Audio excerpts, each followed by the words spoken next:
CBS Sports welcomes you to the following presentation of the National Football League.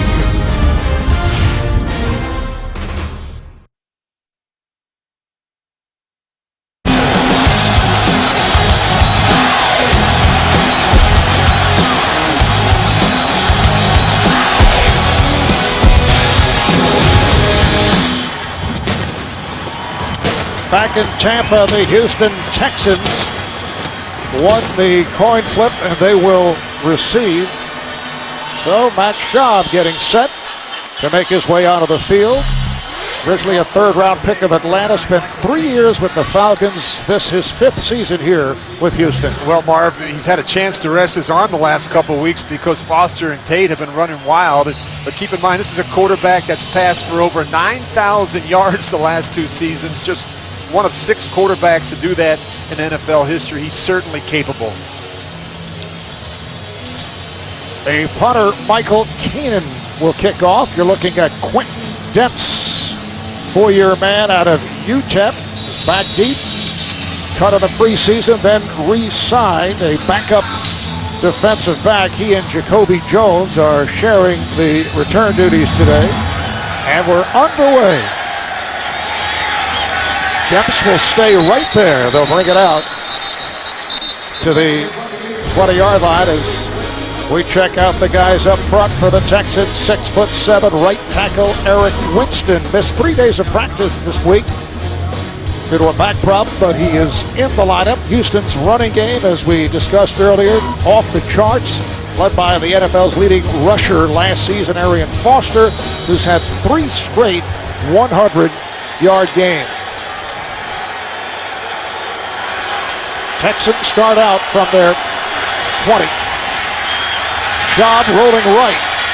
Schaub throwing, has a wide open Jacoby Jones, and he has a lot of room. Jacoby Jones goes all the way on the first play of the game.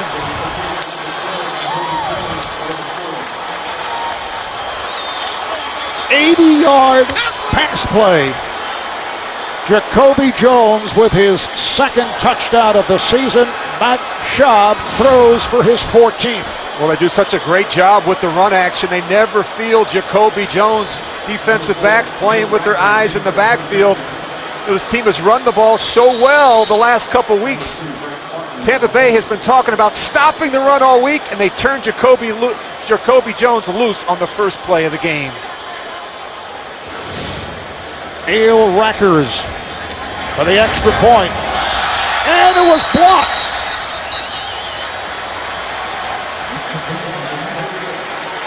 And that is a rarity in the NFL, a blocked extra point. Following the touchdown pass from Schaub to Jones. Looked like a bobble there by the holder, Brett Hartman.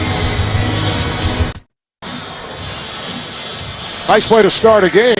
Matt Schaub to Jacoby Jones and an 80-yard touchdown pass. Houston has now scored on its opening drive 7 times this season. Lead the NFL in points off opening drives. They did that last week in the win over the Cleveland Browns.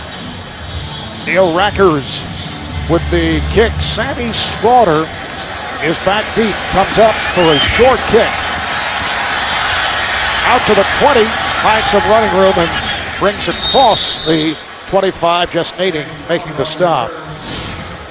Well, they do such a great job with the run action. You're going to see Jacoby Jones. He's going to sneak out here. But watch Aqib Talib and watch Sean Jones. Watch their reaction when they see that run. They can't help themselves, and they turn Jacoby Jones loose on the secondary. A mistake in the first play of the game, and it's the explosive plays right now. They had a bunch of them last week against the Saints. Whether they're on the ground or in the air, they're not doing a good job keeping the play in front of them. And then on the bobble by the holder, the punter, Hartman, the snap was missed. Freeman fires one wide, intended for the tight end, Kellen Winslow, as Tampa Bay goes to the offense, and there is the 3-year man out of Kansas State, a 6'6", 250-pound quarterback. Well, when you put the film on, there's a lot to like about the 23-year-old quarterback. Tremendous competitor. He just needs to eliminate some of the poor decisions he's made in the first half of the season. And he's playing through a strained right thumb. He says it doesn't bother him, but it appears last game certainly it did. A handoff to LeGarrette Blount.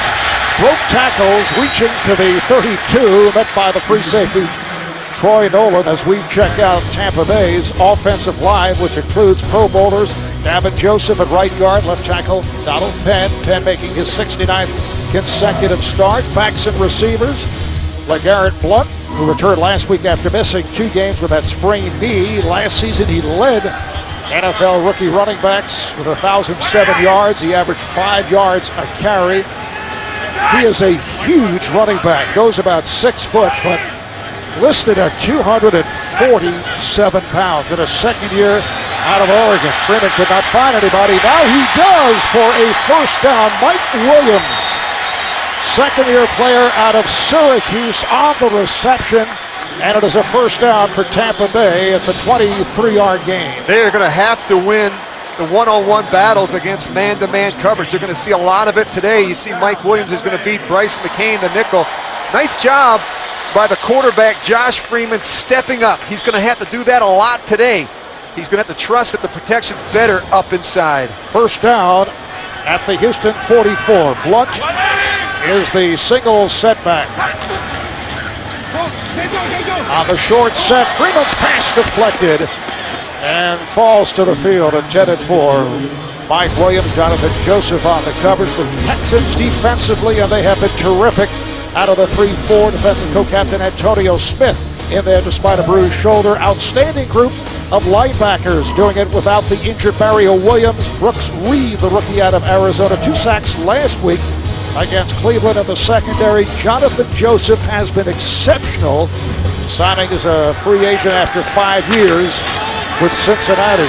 Blount finding some running room. He is tough to bring down. Gets inside the 40.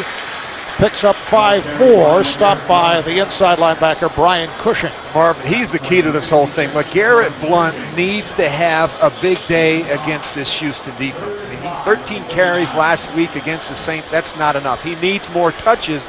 He needs to be a big factor in the running game. Now, Greg Lumpkin, 3-year man from the University of Georgia, has come on for Blount.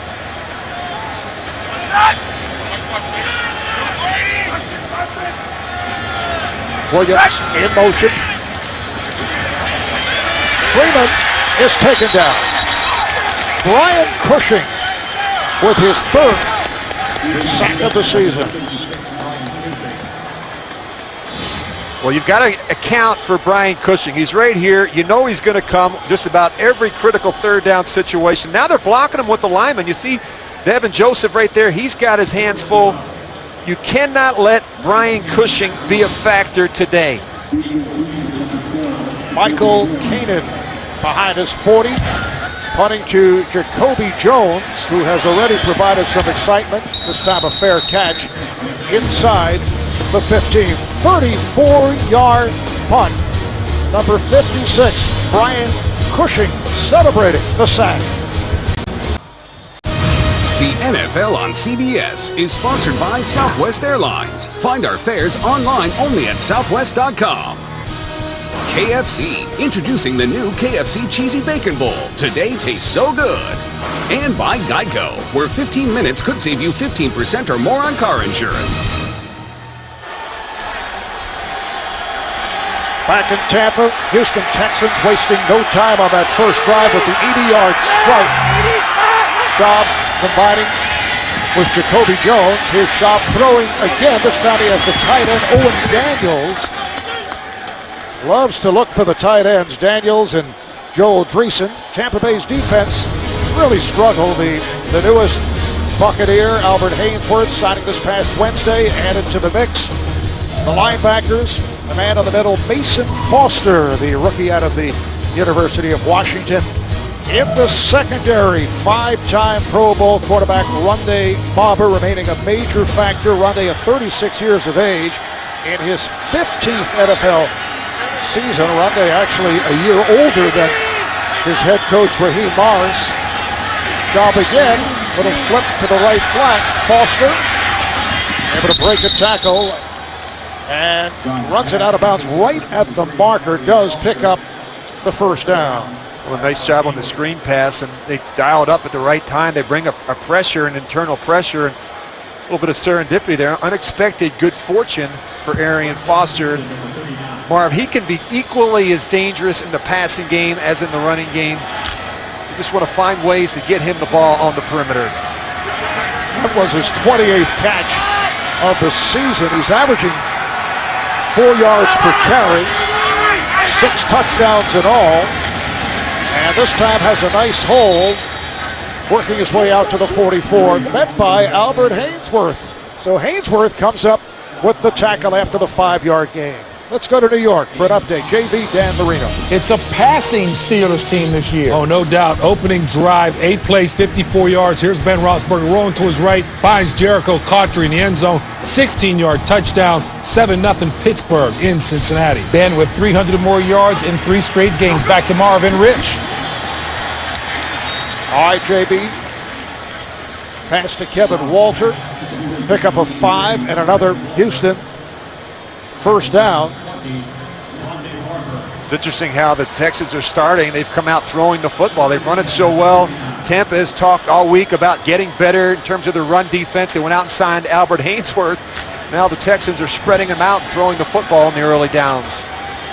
First down at midfield. Foster and Vickers in the backfield. Lawrence Vickers working his way into the starting role at fullback. Schaub lost his balance on that handoff as he gave it to Foster. And he was stopped right at the line by Adrian Claiborne, the rookie from Iowa. Well, run game footwork's important as well. You're going to see he just gets stepped on, stumbles a little bit. Lucky that that ball didn't come on the ground, and Arian Foster does a good job making sure he secures the handoff.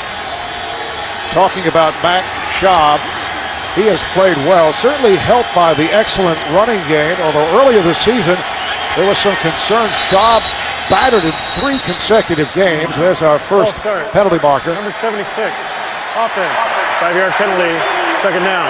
Saw the left tackle, Dwayne Brown, who has played very well, 4-year man out of Virginia Tech. Referee today, John Parry, in his 12th year in the league. And John Parry wanted me to tell you he is a financial advisor.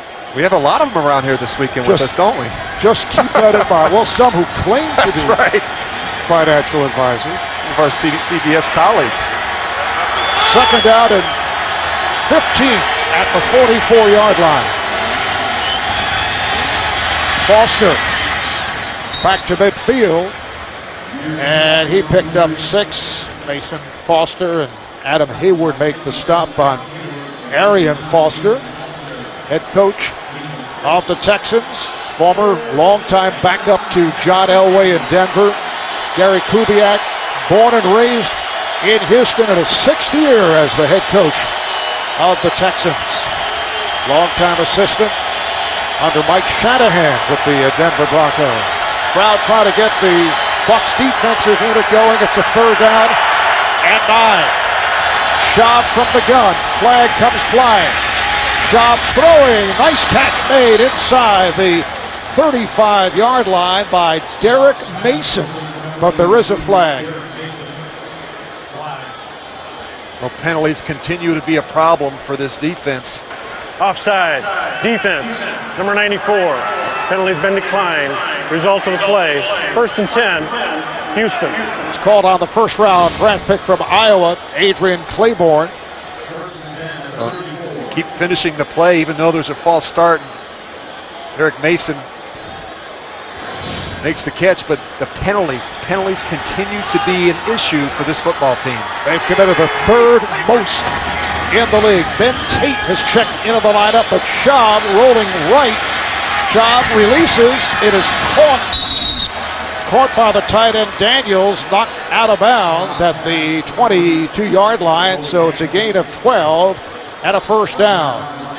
Well, the nakeds and the boots are a big part of this offense because they run it so well, and what you have to guard for are the throwbacks when Schaub gets out one side and works all the way back across the field to his tight ends and receivers. And they've had a lot of big ones, even to the running backs, where they sneak them out. So the linebackers, they get sucked up inside when they see that run action, and they turn the backs, tight ends, and receivers loose in the secondary. How about the numbers for Matt Schaub? Ripped 6 for 6, 137 yards. This is Ben Tate handling for the first time, and he is stopped by the left corner, Aqib Talib. Just 2 on the pickup for Tate, second-year player out of Auburn, a second-round pick last year. Missed all of last season, his rookie year, due to a leg injury, and has erupted this season as he and Foster have put up some very gaudy numbers.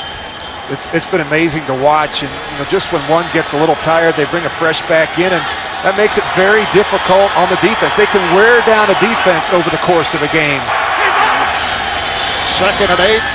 Foster looks to turn the corner. He does, picks up additional yardage and has a first down at the 10. Michael Bennett, the left defensive end, combining with the strong safety Sean Jones to make the stop, but Foster picked up 10. Well, keep an eye on Albert Haynesworth. You're going to see him right in the middle of your defense, and they're going to try and get him on the ground. They're going to try and cut him a lot today. He's a big man, and he's tough to take up high, but the backside of those runs are really important. They want to get the lineman on the ground, and this is an offense that does a great job getting up on the second level and cutting off the backside. 1st and goal from the 10.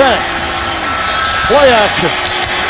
Schaub able to take a long look, throwing over the head of Bryant Johnson in the end zone. He saw that Johnson was well covered. Getting back to the subject of Haynesworth, he did have that tackle earlier this first quarter, and you look back at the 6 games with New England where obviously things did not work out. He was credited with only 3 tackles in 6 games and was cut. Well, he was in a different front now. He's playing a 3-4 front. This is his natural front in terms of the 4-3, the under tackle, the 3 technique. He's back at his natural position where I think he can use some of his size and strength.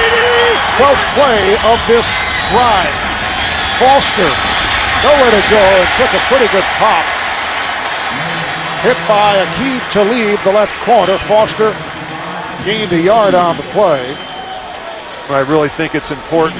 The defensive line has to play better. Last week it wasn't very good, so there's a reason why they went out and got Albert Haynesworth. He can be disruptive inside. He can push the pocket. He's a large man who has some quickness and can be explosive off the ball. The problem? An inconsistent motor. He runs hot and cold sometimes and takes plays off. He cannot do that here in Tampa and survive. Now the problem has also been complications off the field with the coaching staff. Raheem Wallace told us we want him to play without any of those complications. Schaub throws end zone. It is broken up. And a flag is down. Tenard Jackson, the free safety, on the coverage. Offside, defense, number 94, 5-yard penalty, will replay, 3rd down. Another penalty on the rookie of the right defensive end, Adrian Claiborne. Well, there's been a lot of problems here in Tampa, and it all starts with their 29th ranked defense. I mean, that's unacceptable around these parts where historically they've played great defense. McCoy out, Haynesworth in. The best player available at this time, I think, and then the 3rd most penalties in terms of in the National Football League. They have to get this straightened out. They come at the most inopportune times. In the red zone, on 3rd down, they've got to eliminate them.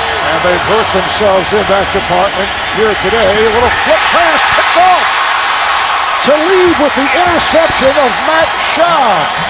Aqib Talib with his 2nd pick of the season. So Tampa Bay back in possession.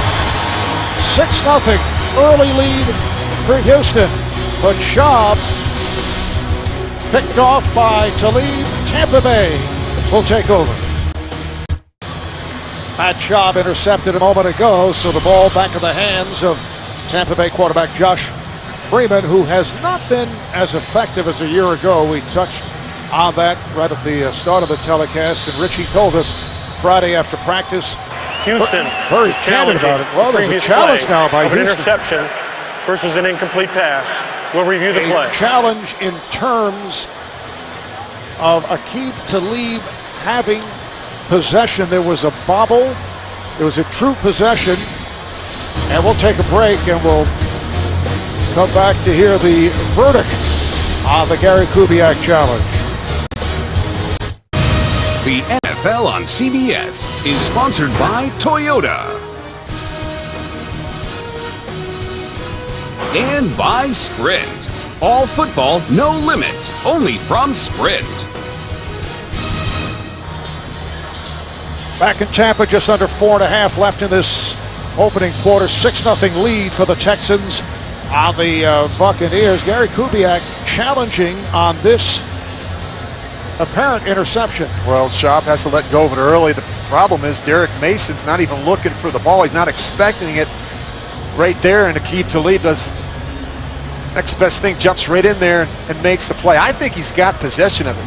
Derek Mason tries to turn back around and knock this thing out. Aqib Talib fortunate that it bounces right back up into his lap, but I don't know that they're going to change that ruling. I think that's the right one. Clearly he makes that play on the field. We are awaiting the word from referee John Parry. He checks with the replay crew upstairs. Gary Kubiak hesitated and then decided to challenge. The play is an incomplete pass. Whoa. The defender on the second foot lost possession of the ball when the second foot came to the ground. Therefore, it's an incomplete pass. Houston is not charged with the timeout. Please reset the game clock to 4:34. The clock will start on the snap. I don't get it. I'm not here to be critical of the officials, but to me it looks like he's got possession. He puts one foot down, looks like the other one's down. It's hard to tell when that ball actually comes out. I think Houston very fortunate in that situation. Instead of Tampa in possession, it is a 4th and goal and a field goal try for Neil Rackers. Now following that opening play touchdown by Jacoby Jones on the 80-yarder from Schaub, the snap was bobbled by the punter Brett Hartman, so Rackers, after going 26 of 26 in terms of extra points, not able to get the good kickoff, and it was blocked. Let's see how he does from here on a 22-yarder. This time, well executed all around, and Rackers adds to the lead. It's the Texans 9, the Buccaneers nothing. You're watching the NFL on CBS.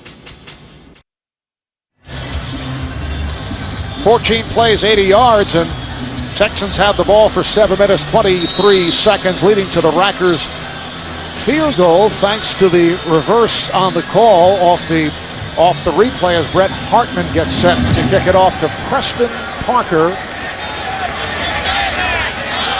And they will bring it out. Tampa Bay will have 1st and 10 from their 20-yard line. Get scores and manage CBS Sports fantasy football teams on your mobile phone. To get the free app, simply call star CBS or go to cbssports.com/mobile. Well, this is an important drive for the Buccaneers. You start looking at time of possession. The Houston Texans dominate in time of possession. They have an offense that just methodically goes down the field, and they can't afford to fall behind the Buccaneers. They're just not good enough right now in the passing game. Bucs line up in the eye of the fullback Eric Lorig in front of Blunt. Blunt, the ball carrier, gets to the 24-yard line.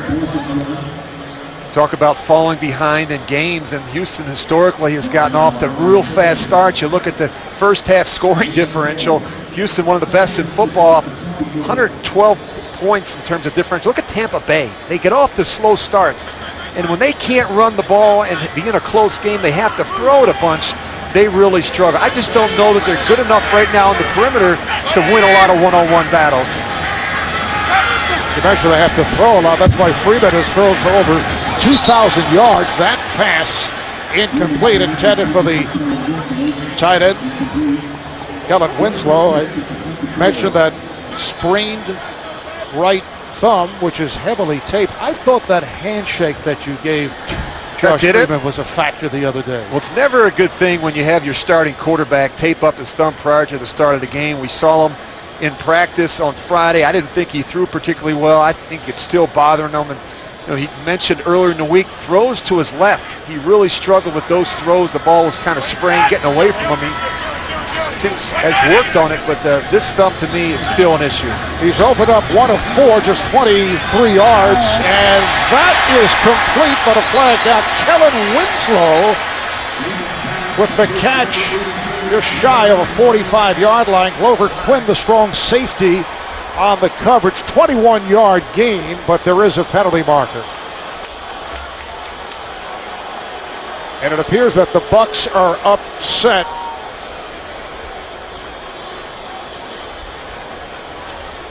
Tampa Bay already hurting itself with penalties in this first quarter.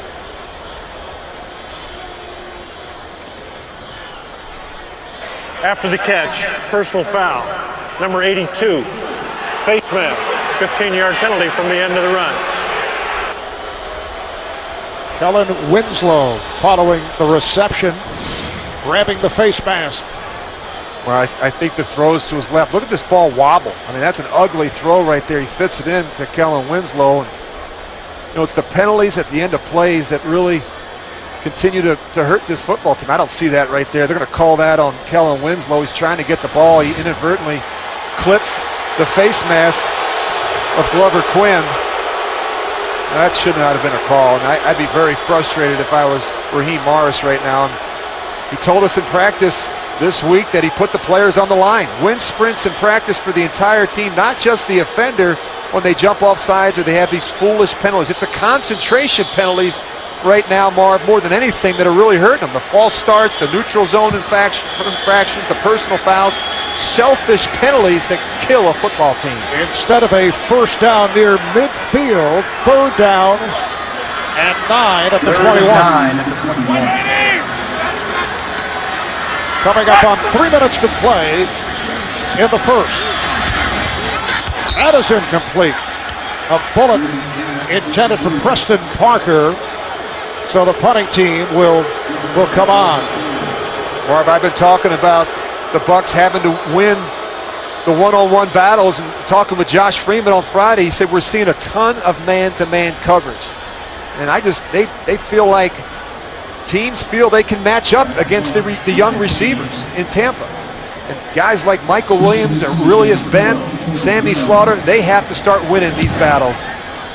Michael Kanan with his second punt of the day. Jacoby Jones able to come up with it. Oh, tough one to handle. He's well covered, has nowhere to go. He was circling, battling the sun, made the catch, the tackle by Sean Jones. 47-yard punt by Kanan. Nice shot from above on a gorgeous day here in Tampa in aerial coverage. Today's game provided by MetLife. Marv Albert, Rich Gannon. Texans take over. Ben Tate now in the backfield. They rotate Tate and Foster. Both have been going at a very high level. Tate takes the handoff, looking to circle, broke a tackle, and then is pounded from behind. A lot of mileage on about a 6-yard pickup. Well, we take a look at what Houston has done so far this season. 6-3, their best start in franchise history. The number one defense. To me, Marv, this is the most impressive thing about the Texans, a seamless transition in terms of that switch over to the 4-3, and then they're averaging 416 yards of offense the last 5 games without Andre Johnson. 160 yards of that each week on the ground. Very, very impressive. A Houston team that last year went 6-10 after starting out 4-2. They lost 8 of their last 10 games. Once again, it is Tate running hard for the first down and more.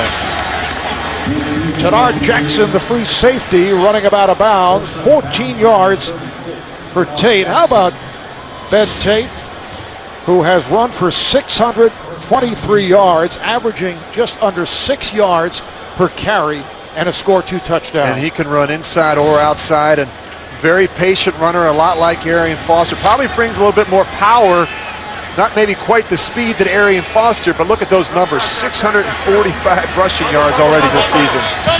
Just under 2 minutes remaining in this first quarter. Texans 9, the Bucs nothing. Tate, this time a short pickup, perhaps 2 on the play. The thought was that Ben Tate would be strictly a change-up type running back coming on for Arian Foster, and he has been much more than that. Well, I like how they're using both of them. I mean, it's a long season, 16 games. It's not a sprint. It's a marathon, and you have to have these backs fresh at the end of the year. And so they've done a really nice job taking Foster out early, getting Tate some carries, and just mixing them in, not only in the running game, but the passing game as well. Empty backfield for the Texans, and Schaub backpedals to the shotgun. Foster on the reception, but he is well covered. George Johnson, first-year player from Rutgers, leading the way for Tampa Bay, and no gain on that play. We talked about Gary Kubiak earlier, Marvin. You know, balance has always been important to Gary Kubiak. They're top 10 in both rushing and passing. They're one of just 3 teams a year ago to accomplish that, and that's what he's going to do. The minute you think they're just going to load you up and run the football, they mix in those play-action games with the nakeds and boots and really keep you off balance. Third down and long for Matt Schaub.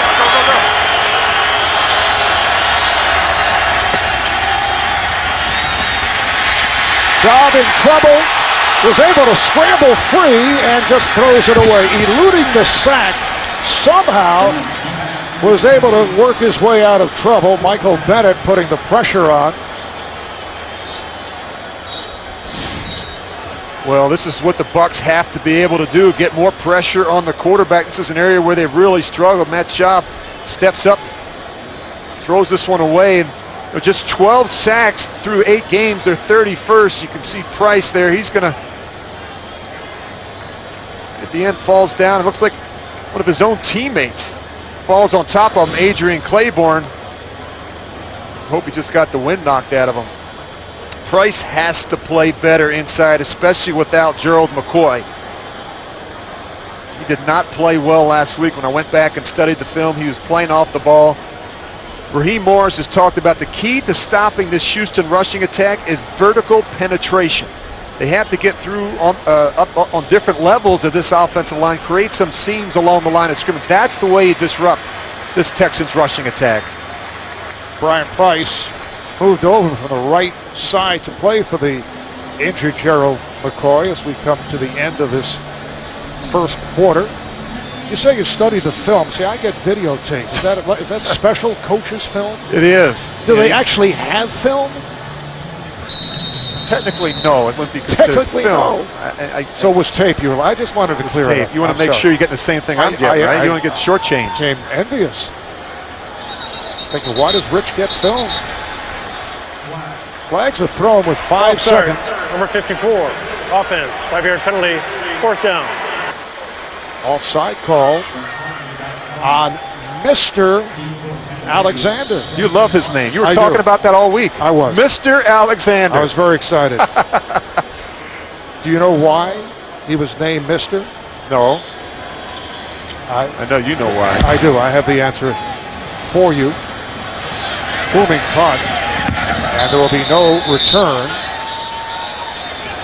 as this quarter comes to a conclusion. I'll get back to the very exciting tale of Mr. Alexander when we return for the second quarter. Houston Texans special teamer Mr. Alexander, Rich, named Mr. by his parents with the acronym Mr. standing for mentally ready. Get it? M-R. I get it, Mr. I thought you'd say, what's an acronym? Because I had to look it up. I saw you look at me. It means a word formed from initials. I did look that up. 1st and 10 from the 20 for Josh Freeman and the Bucs. And Blunt is hit and stopped back behind the line as the second quarter gets underway. J.J. Watt very quick to get to Blunt. Well, J.J. Watt's going to beat the right tackle right across his face, Jeremy Trueblood. And the first-round pick has really played well, Marv, this season. He's an effort guy, plays with good intensity each and every week. I think he's developing better as a pass rusher as the season goes along, but boy, I tell you, gives you a lot of snaps inside in that 3-4 defense. Loss of 4. Watt at 6'5", 290, very long arm. Short set by Freeman, who fires one downfield. Nice catch made. The question, was he inbounds in possession? Yes. Aurelius Ben goes for 33. Well, so much for that right thumb bothering Josh Freeman. What a perfect throw here. And Aurelius Ben does a nice job getting both feet in bounds. And they've got to be able to beat man-to-man coverage. You see him matched up on the corner, Jason Allen. It is a first down at the Tampa Bay 49-yard line. Texans 9, the Bucs nothing. Blunt, once again, he is stopped. Picked up 2 on the play. Cushing with the tackle as we go to JB and Dan Marino in New York. Since he narrows the gap with 2 impressive rookies. You ain't kidding that. The rookies are Andy Dalton and A.J. Green. Andy Dalton rolls out those left, throws the ball up in the back of the end zone. A.J. Green over 2 Pittsburgh Steelers defenders, 36-yard touchdown. Pittsburgh still up 14-7 in the second. Green came down wrong on that right leg. We'll keep you updated on his status. Marv Albert, Rich Gannon. Well, that's pretty good stuff for A.J. Green. Marv, we got a chance to see him last week. Poised for the young quarterback. Very impressive. Lots of movement. False start. Number 76, offense. 5-yard penalty. Second down. Called on the left guard, Jeremy Zuta, in his 4th year out of Rutgers. Remember, Marv, Josh Freeman talked to us about how important cadence was going to be this week. Really had to try and use more of it early in the game. Hard counts, mix it up to keep this Houston defense off balance. He came back to hurt him there. His own team jumped. 3rd penalty cost him 15 yards. The 3rd that was accepted. They've actually been hit with 4. 2nd down and 13, and a timeout is called by the Buccaneers. Looked to be a lot of confusion. So Freeman calling for time. We'll be back in a moment. 75-degree, beautiful day here in Tampa, Florida. Texans with a 9-0 lead on the Buccaneers. 2nd down and 13 for the Bucs.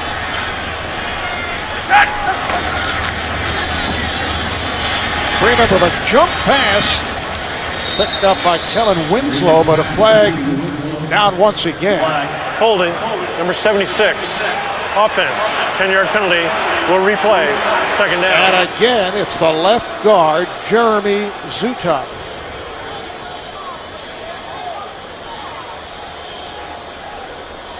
Well, just not good enough, Marv. We talked about the penalties, the turnovers, the missed assignments. They're just not good enough to be able to overcome all of them. You think about Greg Olson, the offensive coordinator, you look down at that script, there's not a lot of plays on it for 2nd and 23, I can promise you that. Josh Freeman not able to get anything going here in this first half. He now has Greg Lumpkin in the backfield coming on for LeGarrette Blount. 2nd down and 23. Freeman on the run and slides out near midfield, but well short of a first down. Well, coming up on the Sprint halftime report, join JB, Dan, Shannon, Boomer, Coach Bill Cowher for all the latest NFL scores and highlights coming up on the Sprint halftime. One thing Josh Freeman has to be careful with, you see him on a number of occasions now, passing up the primary receiver, trying to throw the big one down the field. In that last play, he had a shallow cross, he passed it up. We always talk about you never go broke taking a profit. Yes, you have mentioned that several times. Lumpkin makes the catch in the right flat, and you can hear the reaction from the crowd. You tell that to your kids also? Well, it's important. You know, you play that quarterback position. You know, the certain plays are designed, and you got your primary receiver. And hey, if it's not there, check it down, pick up some positive yardage, and move on. They're killing themselves right now on the early downs. They're not running it well. They're not completing balls. They're having penalties, and they're putting themselves behind in the down and distance. I did not expect that long explanation. That's just what's happening. Jacoby Jones on the fair catch behind the 10-yard line.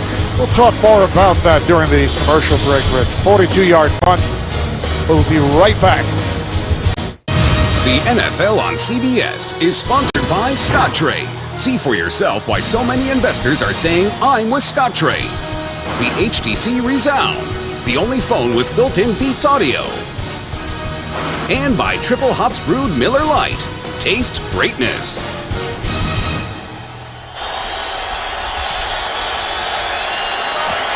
Back in Tampa, Houston starting out from its 10-yard line. Schaub is now 7 of 10.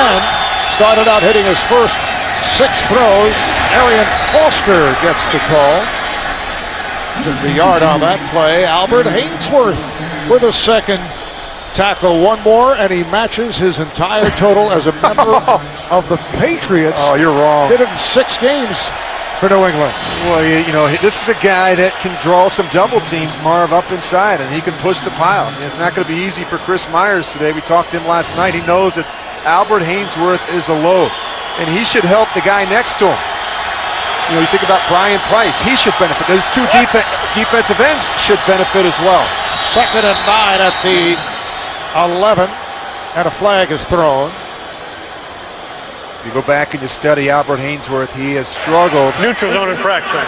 Number 95, defense in the neutral zone, which created the false start. 5-yard penalty, 2nd down. Well, he's always been susceptible to the hard count. He does a wonderful job trying to time the count and get on the shoulder of the lineman. And you see Schaub comes up here and he just gives him a little bit of a hard count, and that's enough to get Albert Hainsworth to jump into the neutral zone. Penalty number 5 called on the Buccaneers. Texans have Foster and Vickers in the backfield, lined up in the eye. Vickers in front of Foster. Play fake by Schaub. Pumps, and then sidearms, completes to Daniels and has a first down. The tight end Owen Daniels with the catch in front of linebacker Adam Hayward. Well, one of the things you've noticed, Marv, is when they do the boots and the nakeds, how much time Schaub has on the perimeter. I mean, there's no one containing him. They're allowing him a free release, essentially, to get on the edge of the defense, and that gives him plenty of time to work back inside and find his tight end, Owen Daniels. Look at that out-of-the-pocket passing. He's been very effective. Of course, that big one, that first one for 80 yards to Jacoby Jones. Third catch for Daniels, 31 yards. Time. Foster breaks a tackle. Foster with a beautiful move. Foster will go all the way. What a move by Foster for 78 yards in all. Well, that's unacceptable, Marv. I don't know what else to say other than it's just you let the back get in the flat and then you don't tackle him. I mean, Aqib Talib has got a clear shot at him, make the tackle. Miss. Poor angles in the secondary. Now he just cuts back and beats the safety. And Tenard Jackson can't catch up to Arian Foster. And this has been a problem all season long for this defense. They have not tackled well. 7th touchdown of the season for Foster. 2nd as a receiver. Let's see how Neil Rackers fares here. Bobble snap. Misfired on him off that opening touchdown, but Rackers this time puts it through, and the Texans with a 16-0 lead on the Buccaneers. The NFL on CBS is sponsored by McDonald's. I'm loving it. And by K Jewelers, the #1 jewelry store in America. Every kiss begins with K. The Texans back in possession. We're halfway through this second quarter. They have the commanding 16-0 lead. You're looking at Houston center Chris Myers, 7-year veteran, one of the Texans team leaders. Talking with Chris last night about an interesting tidbit in his life as Ben Tate gets the call. Stopped by Gino Hayes. No gain on the play. Chris Myers talking about his grandfather, Tom Kelleher, who passed away earlier this year. Tom Kelleher was a defensive back and a wide receiver at Holy Cross, but of particular note, he spent 28 years as an NFL official. Chris telling us that his grandfather was his hero growing up. Tom Kelleher worked 5 Super Bowls as a back judge. And Chris said, you know, after his grandfather retired from the NFL, he was his worst critic. Every Monday after a game, he'd get a phone call, and his granddad would give him an analysis in terms of infractions that were committed, as Brian Price is able to get to the quarterback for the first sack of the day for the Bucs. Well, you just jinxed him. He's just going to get beat. You see Myers working inside with Breisel. He thinks he's got help there. He turns him loose, and Brian Price gets a freebie. Just comes right up the middle, splits the double team between the center and the right guard. A loss of 7. How's that for timing with dealing with center Chris Myers? Impeccable, as usual. 3rd and 17. Foster tried to accelerate, but was stopped. So a good possession defensively for the Buccaneers. 3 and out, Houston. Well, they needed a big. Yep. Sorry, Marv. They needed a big stop defensively. And, you know, you're struggling a little bit on offense. Sometimes a big return can get you right back into this thing. As you look back and you see Preston Parker under the punt by Hartman, and he bobbled.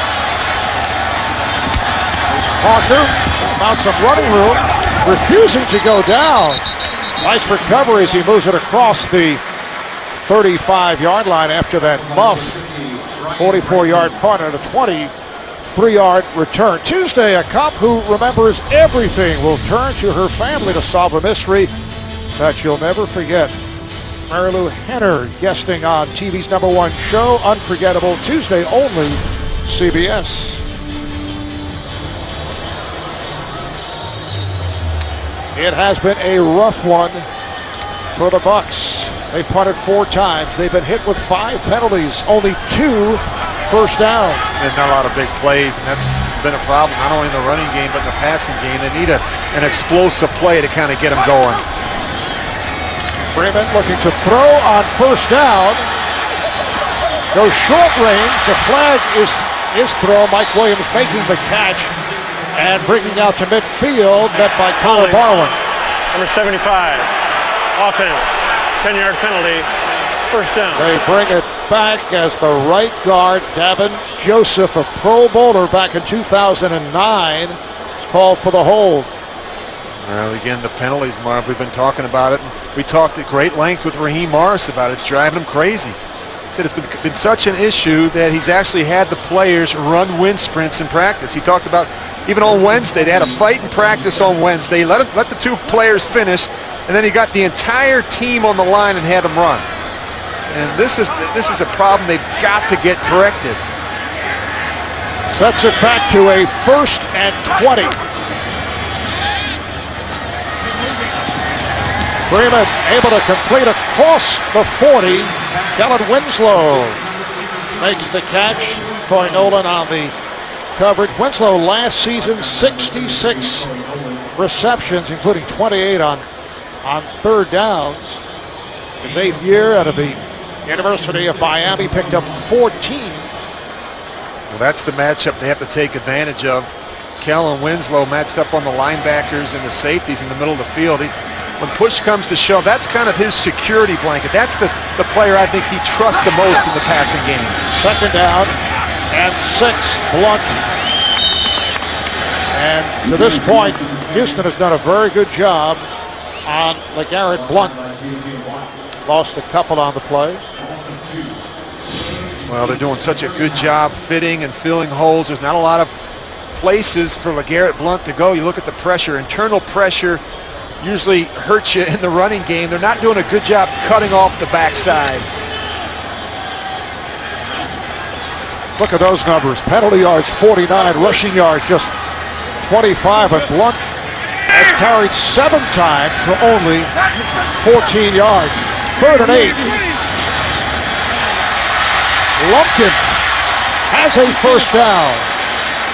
It was not the first option for Freeman, but Lumpkin able to make the catch underneath. Goes for 16 at a Tampa Bay first down. Well, really just trying to get the back manned up on the linebacker, and Cushing follows the guard out, and then Lumpkin slides back across his face, does a nice job getting open and giving Josh Freeman an outlet. First down for the Buccaneers. They go with Blount and Lorig in the backfield. Lorig, the fullback, in front of Blount. Freeman trying to pass, had to tuck it in. Freeman on the run and has a first down inside the 35. Glover Quinn was able to make the stop. J.J. Watt putting the pressure on, but Freeman was able to escape that pressure. Well, there was nowhere to throw it. I mean, they're just sending 2 receivers out in the route, and you see Josh Freeman, he's going to do the next best thing, pull it down and run, and whoa, wait a minute. You got to be careful. D'Amico Ryans doesn't see him till the very, very end. Tampa Bay 1st and 10 at the Houston 33. Short set.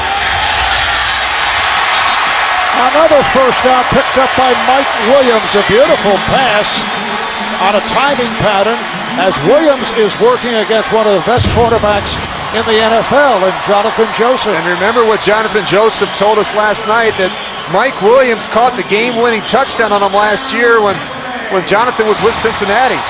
So they get the man-to-man matchup. Very nice throw here by Josh Freeman, putting some air on the ball and giving Mike Williams a chance to go up and use his size. That is a 20-yard pickup, and we have hit the 2-minute warning. The Bucs with their best offensive possession of the day. 2 minutes remaining, first half. This is the best drive of the first half by Tampa Bay, and it sets up a 1st and 10 at the Houston 13-yard line. 16-0. Houston on top.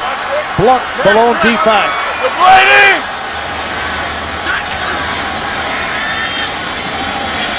Freeman backpedals. It is incomplete. Looking for Blount coming out of the backfield. Well, they need to find a way to get a touchdown here, Marv, and not settle for a field goal. And they have struggled recently in this part of the field. When you go back and you study Josh Freeman, his 10 interceptions, 5 of them have come in the red zone and 4 of them on first down. And that's just making poor decisions, not realizing that you have other opportunities. But they've got to find a way to get it in this situation. Lumpkin back on the field, standing next to Freeman, who's now 7 of 14, 120 yards. Freeman's pass incomplete. Through the hands of a leaping Desmond Briscoe, was covered by Kareem Jackson. Marv, you and I talk every Friday at practice. You ask me what I think. How's the tempo? Do you like what you see? Do you like the red zone period? And I didn't like what I saw yesterday at Tampa Bay's practice on Friday. Sorry. I just thought it was sloppy. I thought the quarterback missed some throws. I just thought the timing, I thought the energy just wasn't where it needs to be for a team that has really struggled in this part of the field. It's got to be perfect on Friday if you want it to work on Sunday. In contrast, I thought, as opposed to our production meeting last week, that our production meeting was sparkling as Freeman able to complete to Preston Parker at the 5. There was some lethargy 2 weeks ago. You're right. Well, you know, the thing about Friday practice is you only get about 15 or 20 shots in the red zone. And so if it's not crisp, if it's not sharp, if it's not full speed, it's very difficult for the quarterback to anticipate where the cuts are going to be and where the throws have to be when it's going a lot faster on Sunday. And that's the problem right now with this Buccaneer offense. It's a 4th and 2 at the 5, and the Bucs will go for it. Down 16-0, why not? A jump pass, and it is broken up. Intended for Briscoe, and Kareem Jackson with the coverage to stop that drive. So the ball on downs, back to the Texans. I think he puts a little bit too much air on this throw. Watch, he almost gets off the screen, and now Briscoe is waiting. He's got to get that one up and down quicker before the corner's got a chance to turn and make this play. Houston taking over at the 5-yard line. The Texans at 6-3. They lead the AFC South game and a half over Tennessee. Titans playing at Carolina this afternoon.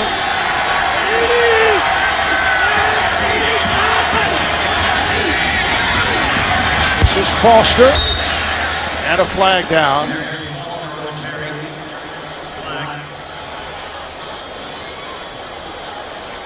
As you see, a hold called on the Texans. Holding, number 55, offense, half the distance, replay, first down. Well, it's on the center, Chris Myers. Coming up on the Sprint halftime report, join JB, Dan, Shannon, Boomer, and Coach Bill Cowher for all the latest NFL scores and highlights coming up on the Sprint halftime.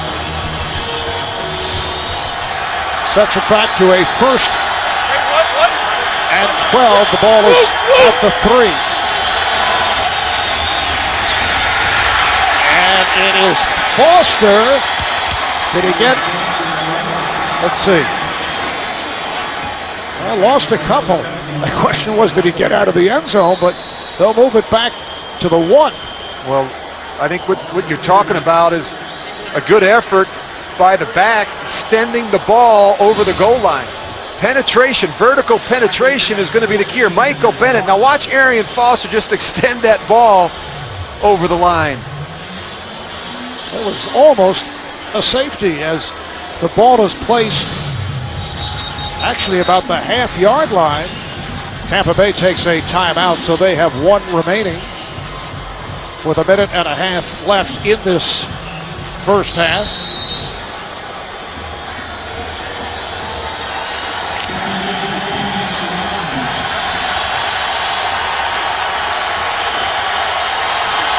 Vickers and Foster in the backfield. And Schaub on a keeper, just looking to pick up some yardage to get it out of trouble. Timeout is taken once again, and we will take a break. Bucs using their final timeout, and Matt Schaub coming off that pileup, hobbling back to the huddle. Yeah, he must have gotten rolled up on him. That's why you don't have the quarterback sneak it very much. Ball is at the 2 now on a 3rd down, 3rd and 13. Hand off to Foster. Good job here by the Bucs. They trip up Foster. An advance of 2. Geno Hayes making the stop. Geno Hayes lost his starting job. He was a weak side linebacker. Lost it because of what coaches call inconsistent play, but he's picked it up the last couple of games. Well, healthy competition, it's good for everybody, and that's what Raheem Morris is trying to create at every level of that defense. And just not been good enough. Up front, they're getting pushed around. The linebackers have missed tackles. They're young inside with Mason Foster, and it's got everybody's attention when you make a move like that. Brett Hartman with his 3rd punt deep in his end zone, and now Houston takes a timeout with just 38 seconds to play in this first half.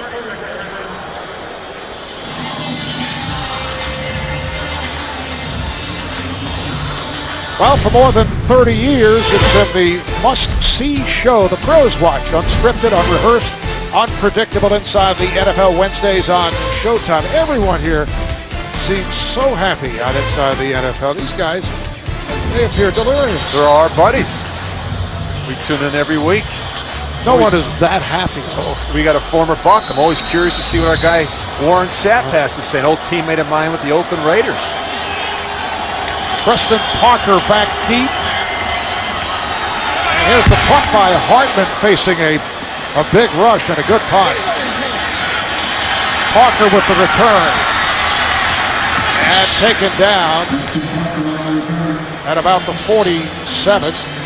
Jesse Nading on the stop. 53-yarder by Hartman. 10-yard return. And there is, it's like one of the Buccaneers shaken up. George Johnson, special teamer, backup defensive end, who was part of the pursuit, looking to block that punt. Down to 28 seconds left in this first half as the Buccaneer medical staff comes out to take a look. Tampa Bay started the season at 3-1. They're now 4-4. Lost to the Saints in New Orleans last week, back from their Week 8 bye. So they've dropped 2 in a row at New Orleans, and then they lost that game in London to the Chicago Bears. You look at the NFC South standings, New Orleans and Atlanta playing today in Atlanta. Well, they've actually been pretty good at home. I mean, 3-1, and every team that has beaten them has at least 5 wins, as Gary Kubiak reminded us of last night. And they've beaten some pretty good teams, and they got on Atlanta pretty good earlier, and New Orleans, and they've just been inconsistent, and that's really the thing that's held them back. And you look at 28 seconds left on the clock for Josh Freeman. You've got a chance now to throw one down the field and give yourself an opportunity for a field goal. No timeouts left. If it's completed in the field of play, you've got to hustle that group up there and get that clock killed. And you see the Saints in front of the Falcons at the half. Well, they bring out the cart for George Johnson.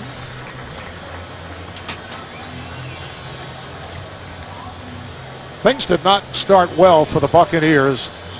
Opening day at Minnesota, they were down by 17. They did come from behind, beat the Vikings here in Tampa. The losses here at home to Detroit, at New Orleans to the Bears, in London. That game was at Minnesota, I should mention, and that was the second game of the year. The opener was the game against the Lions. The numbers on Freeman: 8 of 17, 128 yards.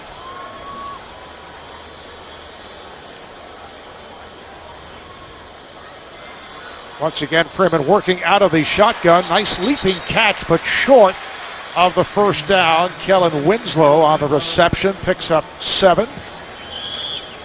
Well, he likes that matchup. We've talked about the tight ends against the linebackers and the safeties, and talking to Gary Kubiak, they felt pretty good about their 2 safeties, whether it's Troy Nolan or Glover Quinn. Glover Quinn, one of their better cover corners a year ago, now playing safety. They felt pretty good about that matchup.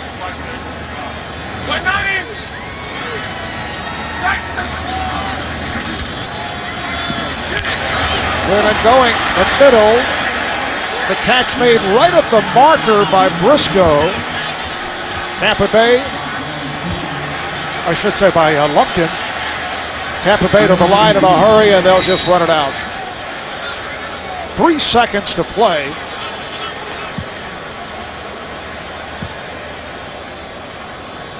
Well, at least you give yourself a chance for a field goal here. And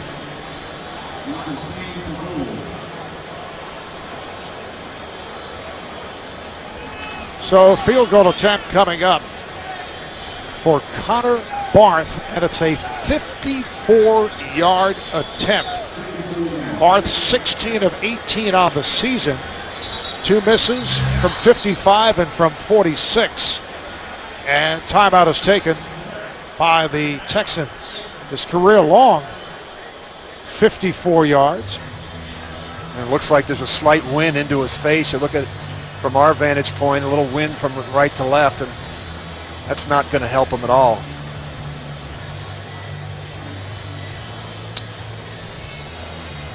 Texans have taken their second timeout. Buccaneers do not have any remaining, but just 3 seconds on the clock.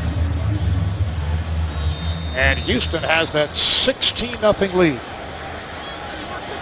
Think about how well this Houston defense has played in the first half, Marv. They've held each of their last 3 opponents to less than 175 yards of offense in each game. I mean, they've really been playing well. And here is the long field goal attempt. It is good. It just did get over the crossbar. And officially, it's been called 55 yards. So that is a career high for the 4-year man out of North Carolina, Connor Barth. That's the end of the first half. Houston with a 16-3 lead on Tampa Bay. We'll be back with the Sprint halftime report after this message and a word from your local station. You're watching the NFL on.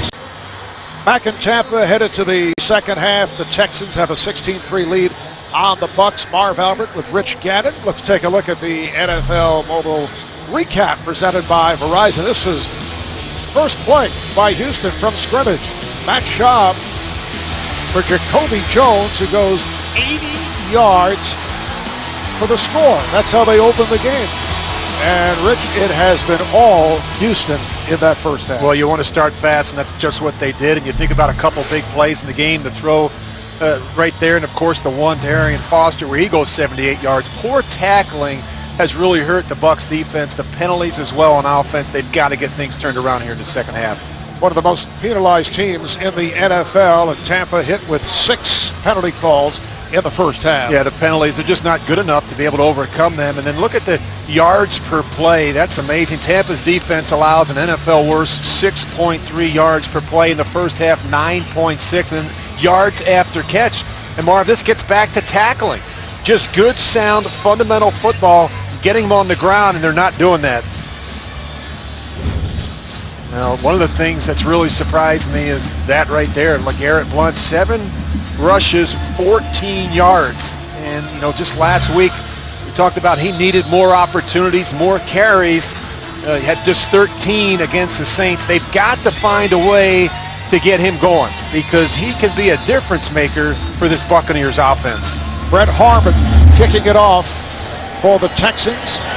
And Sammy Schroeder lets it go as it nearly carried into the stands. So they'll bring it out to the 20-yard line. Matt Schaub, 9 of 12, 222 yards, but you have the 80-yard play and the 78-yard play. Matt will take it. 2 touchdowns. 158 yards on 2 plays. It works for me. And, you know, Josh Freeman, both teams have struggled on third down, particularly the Bucs, and a big reason why is they've not been very productive on the early downs. They've got to find a way, if it's not LeGarrette Blount, some play action on first down to soften up this Houston secondary. Blount is in there, and Blount tried to make a move to the outside, but not successful. Picked up 3 yards. D'Amico Ryans, the inside linebacker, on the tackle. Tampa Bay has lost 3 of its last 4 games. They started the season at 3-1.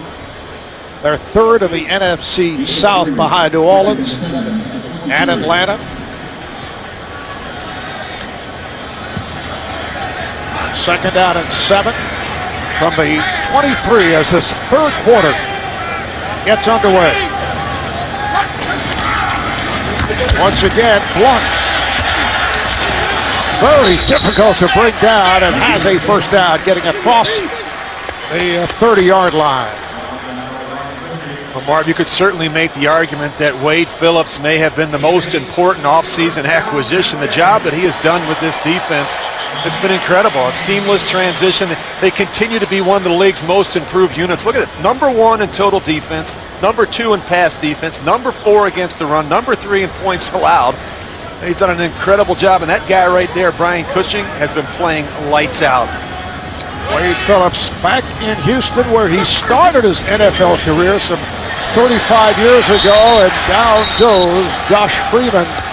Brooks Reed with his 5th sack of the season. He had 2 last week against Cleveland. Well, he's just going to come off on the end man on the line of scrimmage. They have the boot action, and Josh Freeman doesn't anticipate Brooks Reed right in his face. And Marv, he has been really playing some great football, and he's really developed as a pass rusher. We talked about 3 straight games with the sack, 2 last week against the Browns, and he's making a lot of plays as the end man on the line of scrimmage. 2nd and 20 back at the 21. Freeman able to stand on the pocket, now being chased, down he goes again. 3rd sack for the Texans. Connor Barwin comes from the other side to pick up his 4th sack of the season. Well, you're getting pressure off the edge if it's Connor Barwin on one side and Brooks Reed on the other, and he's having to step up inside. J.J. Watt there as well, and to see the frustration right now from Josh Freeman. He's got nowhere to go with the ball downfield.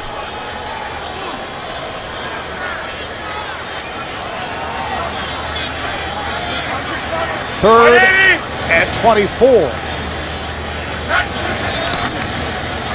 Out of the shotgun, the pass is batted down. Brooks Reed, number 58, getting a piece of it. You hear the boos from this crowd. Brooks Reed, he just knows this ball is coming into the flat, so rather than rush, he just sits there and plays off of Jeremy Trueblood, the right tackle. He's really playing with a lot of confidence right now.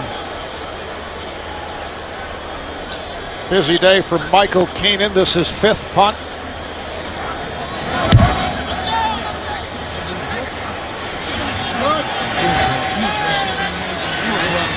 Jacoby Jones trying to cut to his right end, was cut down.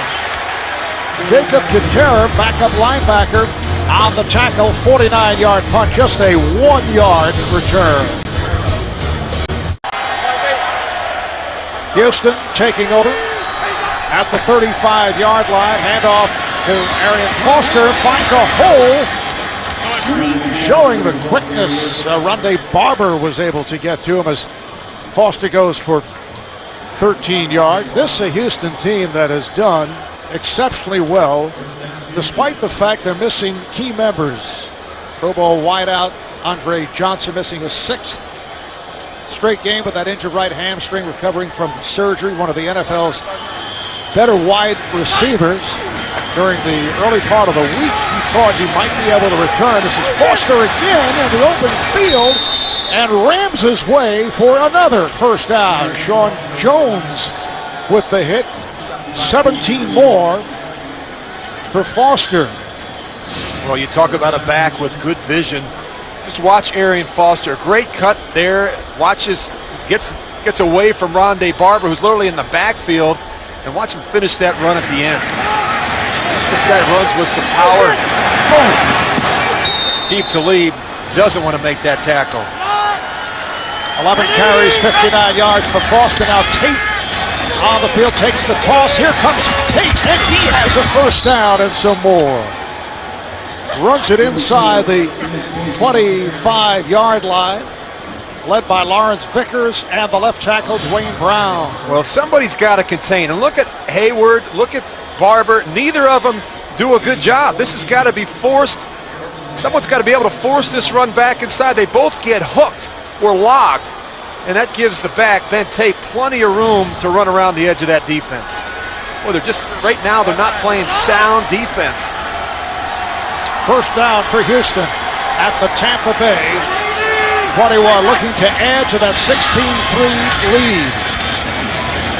Spinning catch at the 15 by Jacoby Jones. Jacoby Jones. Tackled by Rondé Barber. Look at the running back comparison between Foster and Tate. You know, they're getting big chunks of yards. And that's what's been so impressive. And how they just keep rolling them through there, keep a fresh back in there. And now they've even got their third back in there, Derek Ward. Why not give him a few opportunities? First appearance for Ward, an 8-year man out of Ottawa in Kansas. And Ward gets the call. Ward inside the 10-yard line where he's hauled down by Sean Jones. Derek Ward played for Tampa Bay back in 2009. Spent 5 years with the Giants, had a 1,000-yard season. That was 4 years back, a member of the Super Bowl champion Giant team in 2007. Well, when you have three different backs running as well as they are, you've got to give some credit to the guys up front. And they've been outstanding this year. I don't think it really makes a difference whether it's Foster, Tate, or Ward. They're gashing people in the running game. First and goal at the 6. And Ward with a short pickup. Stopped by Mason Foster. Brian Price also involved. Obviously, Gary Kubiak looking to get Ward some playing time against his former team, the Bucs. And they stay committed to the running game regardless of what happens early in the game. We talked about Andre Johnson, Marv, just a few minutes ago, and they've leaned on the run game even more, and they've been very productive. Kevin Walter flanks wide to the left. Arian Foster returns to the backfield. Second down and goal outside the 5. Foster, touchdown. 5-yard touchdown run. His second touchdown of the season.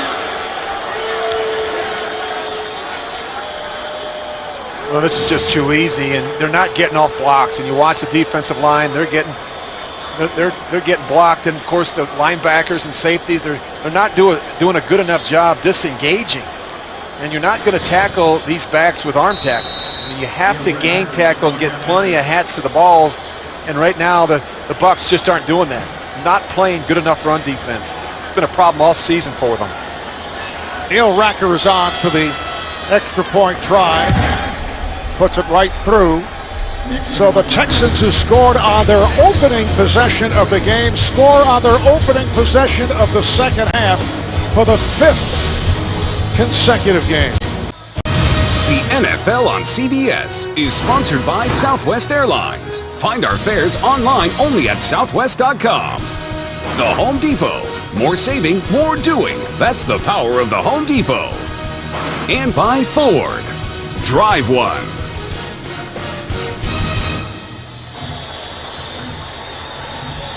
Back in Tampa, the rookie from Central Michigan, Brett Hartman, getting set to kick it off. Sammy Stroughter is back deep.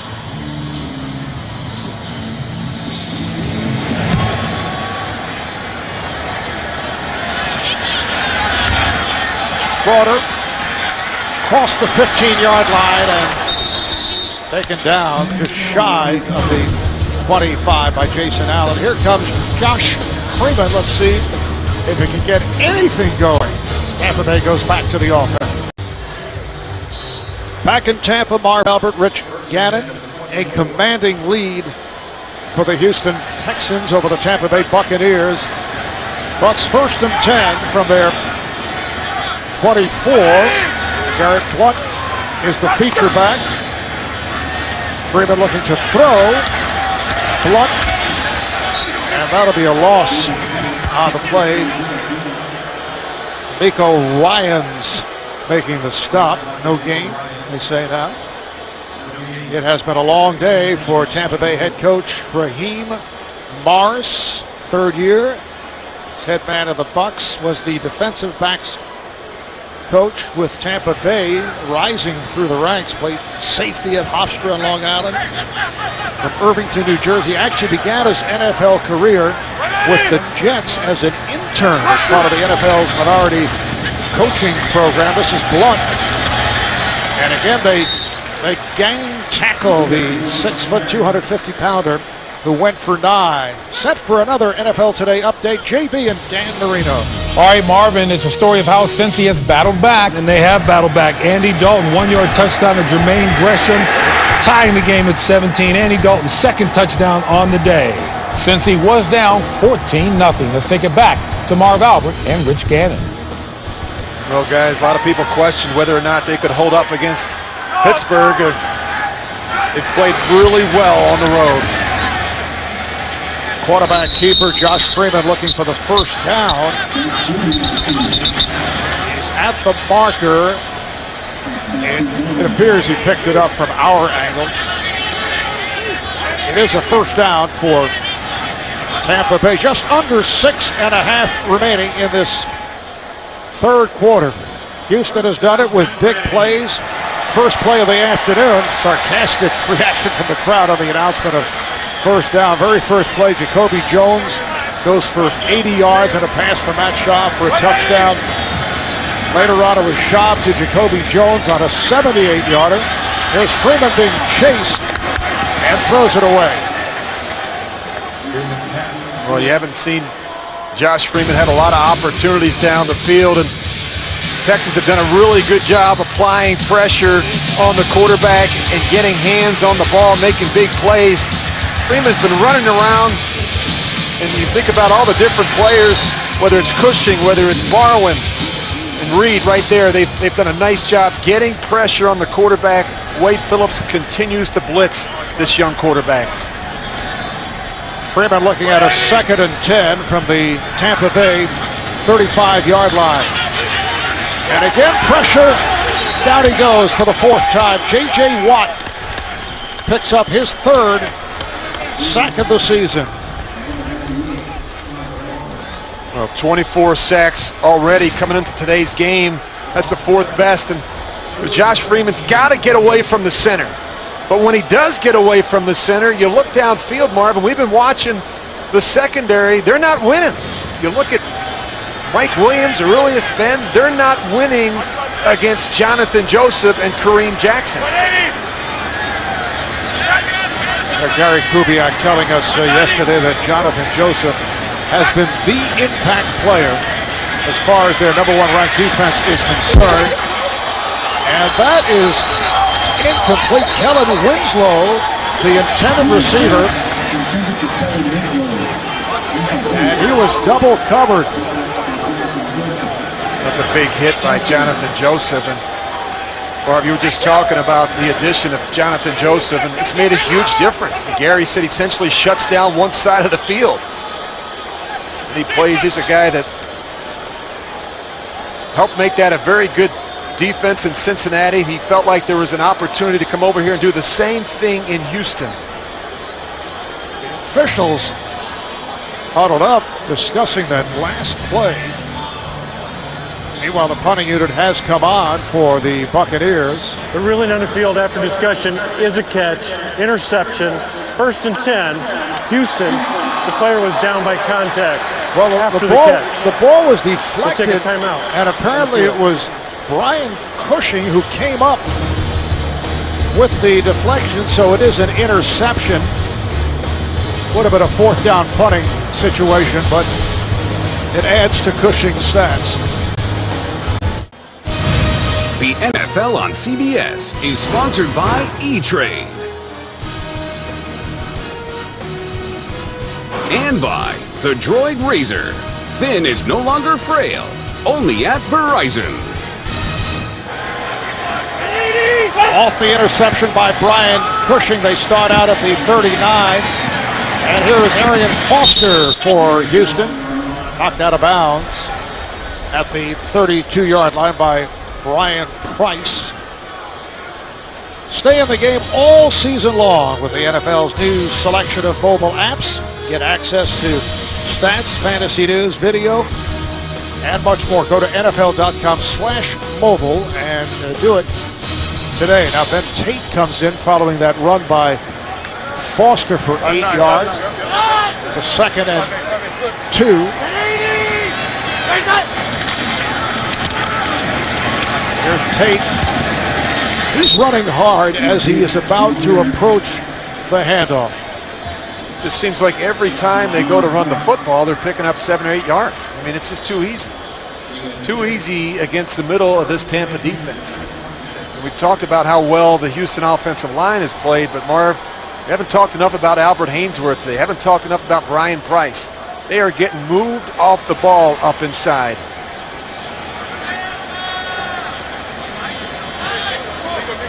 First and 10 at the 26. Here is Tate, big hole, and gets inside the 25, met by Roy Miller, backup defensive tackle, so he adds on 4 more. Brings up a second down and 6 with just under 4 minutes remaining in this third quarter. And one of the Texans shaken up.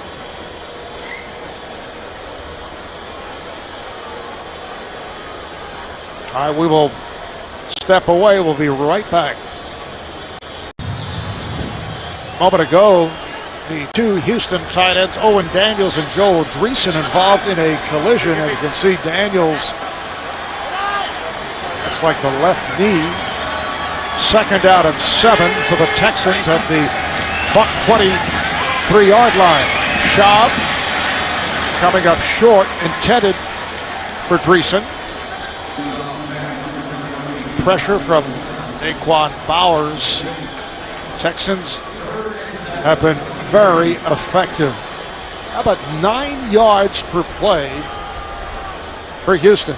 And Gary Kubiak has done a really nice job as the play caller, keeping this team off balance. They came out throwing a little bit, softened them up, started rotating the backs through, whether it was Foster, Tate, even Derek Ward, and they've done a nice job getting after this Tampa Bay defense. Just those numbers affected by the 2 long pass plays for 80 and 78. Here's Foster. Foster able to maintain his balance after he took the hit as he works his way inside the 10. It's another 13 for Foster.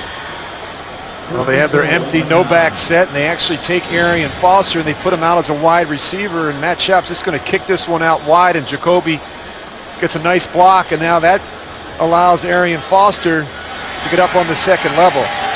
Jacoby Jones really helps his partner out there. And these receivers, as you study these receivers, they're very unselfish. They're willing to block in the running game as well as the passing game. First and goal from the 9. Derek Ward is back in, takes the handoff. Able to change directions getting inside the 5, met by Quincy Black, the strong side linebacker. 5 on that pickup. Look at these numbers here.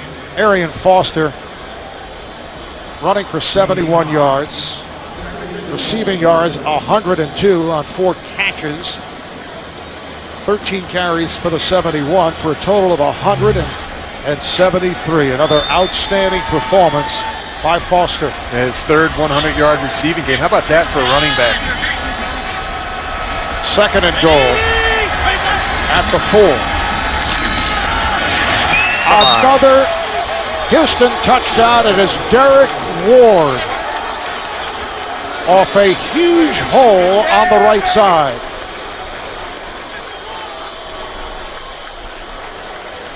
So the Texans extend to a 29-3 lead on a 4-yard TD run for the former Buccaneer. He was here 1 year, Derek Ward. Just watch where these defenders go, and just look at this big hole open up. I mean, I have no idea what everybody's doing. Rondé Barber, he's playing man-to-man coverage on the other tight end. I mean, that is a gaping hole for the back.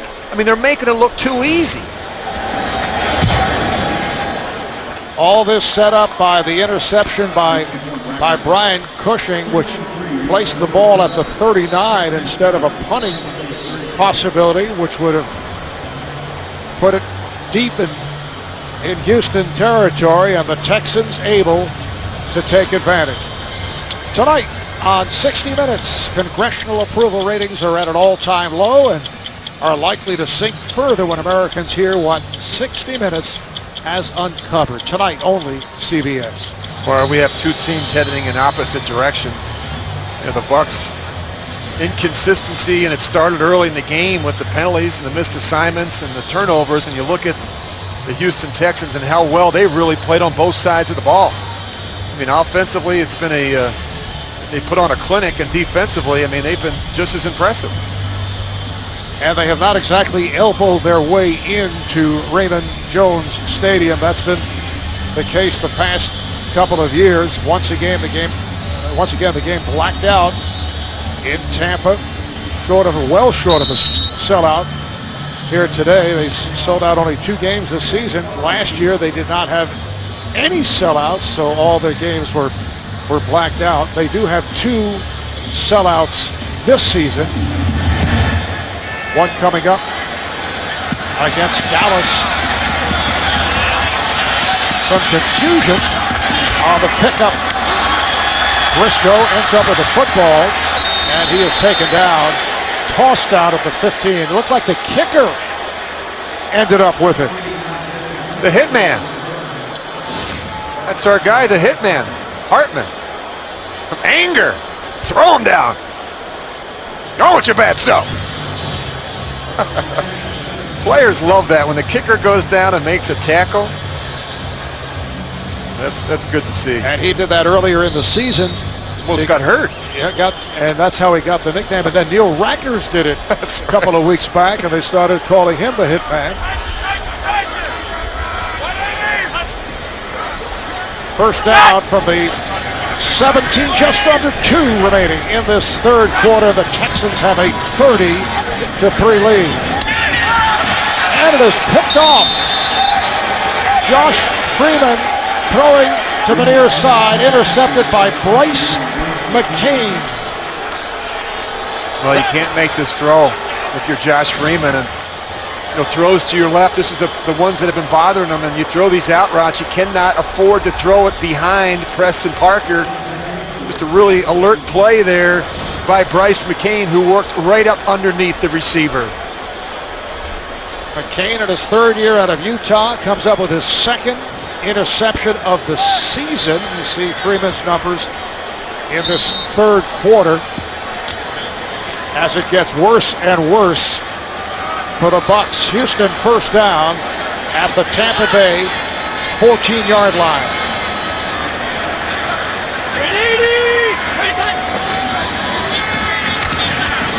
Foster tried to stretch it out and could not. Michael Bennett, left defensive end, makes the tackle. A loss of 6 for Houston.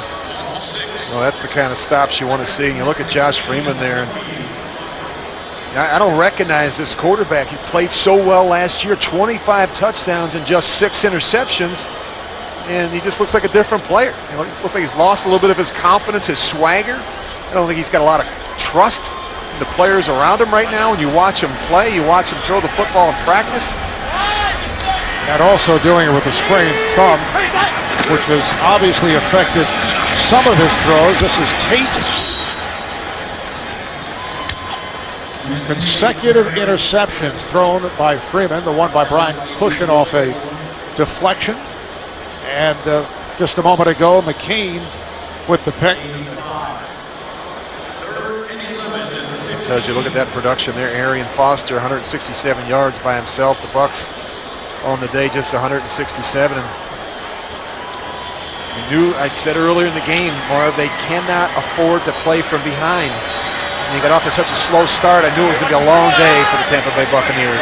Slow start, an understatement. Very first play, 80-yard pass reception by Jacoby Jones. Tate thrown back the other way by Ryan Price. Loss of 3. And that is the end of the third quarter. The Texans with a 30-3 lead on the Buccaneers. Fourth quarter about to get underway. Houston adding to its lead in the third. And will look to put up 3 more. It's a 4th and 15 at the 19. So Neil Rackers comes on for a 37-yard attempt with the angle off to the left. He did hit from 22 earlier. High snap was handled, and Rackers is off the mark. And Neil Rackers, who had a point after block right at the start, not able to hit here, and he has been right on target throughout the season. You're watching the NFL on CBS. Back in Tampa, Florida, aerial coverage of today's game being provided by MetLife. A 30-3 lead for the Texans over the Bucs. Buccaneers 1st and 10 from the 27. Greg Lumpkin is back. Josh Freeman working out of the gun. And Freeman completes first down. Ben makes the catch. 2nd round pick last year out of Illinois. Stopped by Quentin Demps. It's a pickup of 14. What's the thought here, Rich? Do you stay with Josh Freeman throughout the 4th quarter? You put on Josh Johnson, or do you want Freeman to get some confidence as they look ahead to next week at Green Bay, and then they play the Titans in Tennessee? Yeah, it doesn't get any easier. I think that you just keep sawing wood with Josh Freeman. Time over the middle. Lumpkin out to midfield, short of a first down. Glover Quinn making the tackle. That's good for 8 yards. There's opportunities, Marv, despite the score at 30-3, for this offense to continue to work on things. And, when I look at them right now, we were talking just a moment ago off the air about the fact that they remind me a little bit of Cleveland. And when they can't run the ball, you think about Peyton Hillis, how they're struggling there. They don't scare you at wide receiver.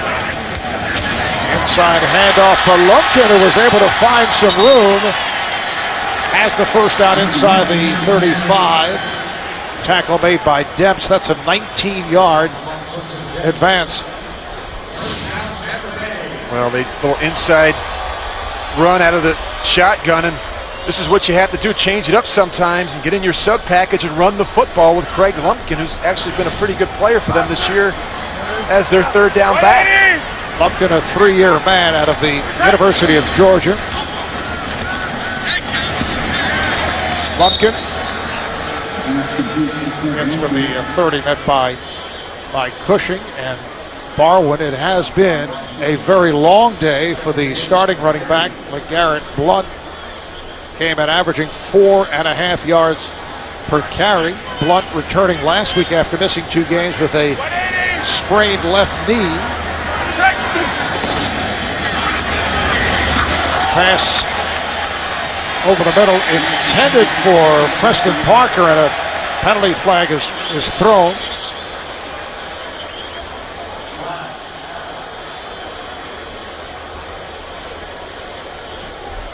Pass interference. Defense, number 21. Automatic first down at the spot of the foul. It's called on Bryce McCain, backup corner, who had that interception. Well, you look where all the throws are going, Marv, right now. They're going to the backs and tight ends. Not throwing the ball to the receivers.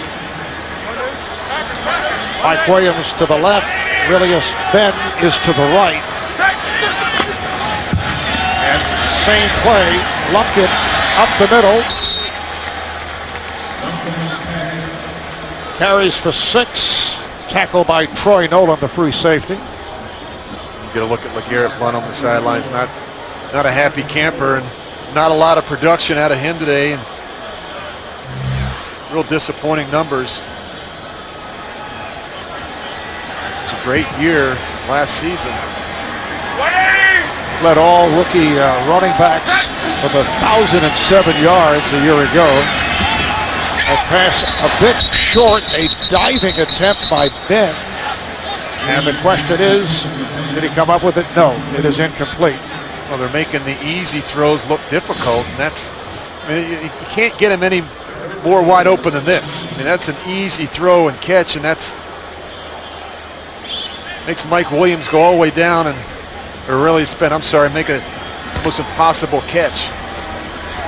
You gotta hit him in stride and get him into the transition of the run. There's big plays to be had with man coverage. He's got to be better with his location. Buccaneers looking at a 3rd down and 4, and a timeout taken by Josh Freeman. First timeout of the second half being used here by Tampa Bay. The NFL on CBS is sponsored by TD Ameritrade. State Farm. For auto, home, life, and banking. Get to a better state. And by Bud Light, the official beer sponsor of the NFL. Here we go. Buccaneers looking at a 3rd down and 4 at the Texan 17-yard line. Houston with the 30-3 lead on Tampa Bay. Josh Freeman having to call that timeout just a moment ago with the play clock running down. Fred Lumpkin remains in for this entire series instead of LeGarrette Blount. And again, Lumpkin trying to get inside the 15, but he is snagged up. Picked up 2. Stopped by Quinn and Reed. And it is a 4th down at about, well, calling it about 2 yards. And they will go for it.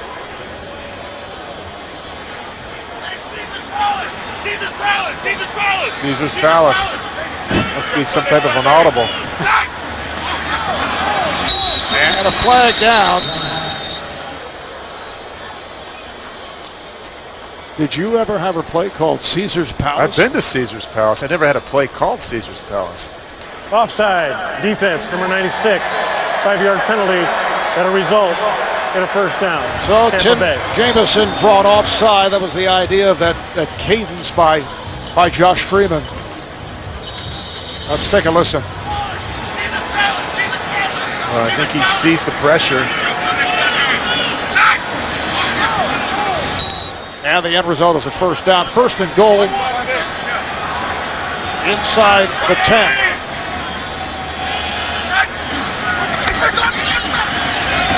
Freeman's pass is broken up, intended for Ben, punched away by the left corner, Jason Allen. Well, it's a dangerous throw, and Allen, he sees this the whole way, and it's a nice job getting that left arm in there. The receiver has to cross the face of the defender. He's got to be able to use his body and give Josh Freeman an opportunity to make a throw in a tight space. 2nd and goal inside the 10. Freeman. And it is a touchdown. Preston Parker with a diving catch.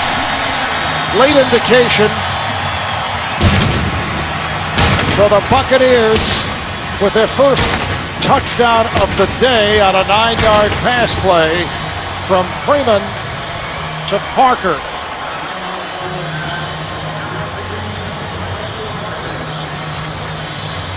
They have to take a look upstairs. One of the new NFL rules. Every touchdown eligible for booth review. Again, accuracy, Marv. This is a throw that's a little behind the receiver, Preston Parker. They're making it difficult for the receivers.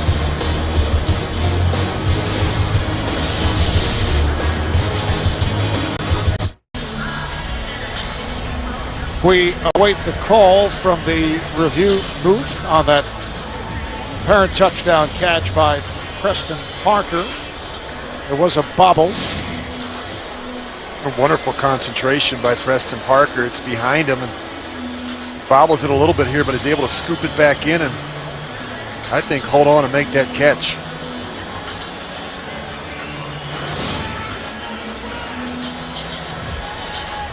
Officials on the field waiting for confirmation from the booth. And we'll hear from the referee, John Perry. After reviewing the play has been confirmed as a score with possession. There is unsportsmanlike conduct on Houston for throwing the flag on a play that's reviewable by replay only. That 15-yard penalty for unsportsmanlike conduct will be assessed on the ensuing kickoff. Probably get an onside kick, maybe. 11-17 remaining in this fourth quarter. And it appears that the Buccaneers are going to go for two.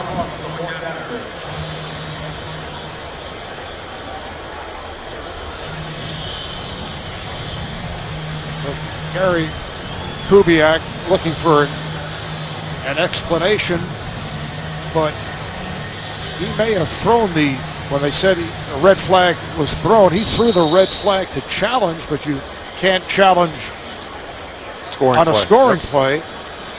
And I've seen that happen a couple of times this season. Yeah. Jim Harbaugh did it against Detroit about a month ago. I don't understand that rule. Why penalize even if the coach forgot? Well, it stops the game, interrupts the game.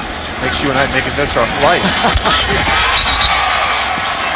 And it's broken up. Pass intended for Mike Williams on a two-point conversion. The first such attempt this season by Tampa Bay. Looked like Jonathan Joseph got a hand on it. So the score remains Texans 30 and the Buccaneers 9. There really is not that much of a delay when a coach on a touchdown throws the challenge flag, because they are going to review it upstairs anyway.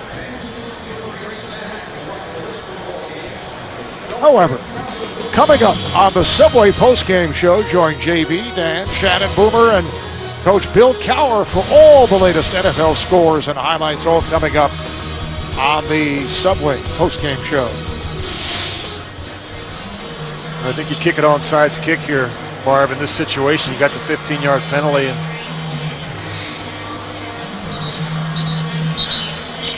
need something good to happen, and the ball back for your offense. Michael Kanan teeing it up. Kanan does the punting and the kickoffs. Connor Barth is strictly a placement specialist. The lone deep man is Quentin Dix. Houston clearly lining up for the onside kick. They have 10 men up around 40-yard line. So this must go 10 yards, and it does. Recovered by the Texans. Little dribbler, Jesse Nading, was able to jump on it. They tried the old okey doke. Watch the kicker, he walks away as if he's going to keep retreating, and then he tries to. Both up man block. So they give an opportunity for Nading to peel back and jump on that live ball. Little head fake leading to the squib. And Houston will start out at their 34. Arian Foster, Lawrence Vickers in the backfield, line up in the eye. Foster with the hole off the left side. Stopped by Adam Hayward, picked up 8 yards. A look at the AFC South. Texans on their way to a record of 7-3. Tennessee well in front in the game at Carolina. So if they hold on, they'll go 5-4, and Houston remains a game and a half in front. And next week, the Texans have a bye week. Then they will be at Jacksonville, back home for Atlanta, and then at Cincinnati.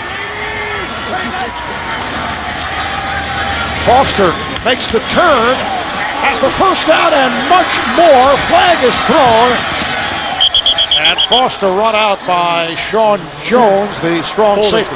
Number 65, offense, 10-yard penalty, second down. Well, they'll bring that one back. Mike Brazel called on the penalty. There's Brazel, the right guard. Well, I want you to take a close look at Brazel, the right guard. This is one of the toughest blocks. It's a kind of a scoop block. He's going to exchange with the right tackle, Eric Winston, and that's a tough block to make. He's trying to catch up from behind and just grabs, and the official right there to make the play. But you know, when you watch this offensive line, and I think Rondé Barber summed it up best, It's like they're dancing. They're all in unison. They work so well together, exchanging, getting up on the second level, cutting off the backside. It's why they've run the ball so effectively. 2nd and 12 back at the 32. Tate, and he is smothered. No gain on the play, and Albert Hainsworth with the tackle.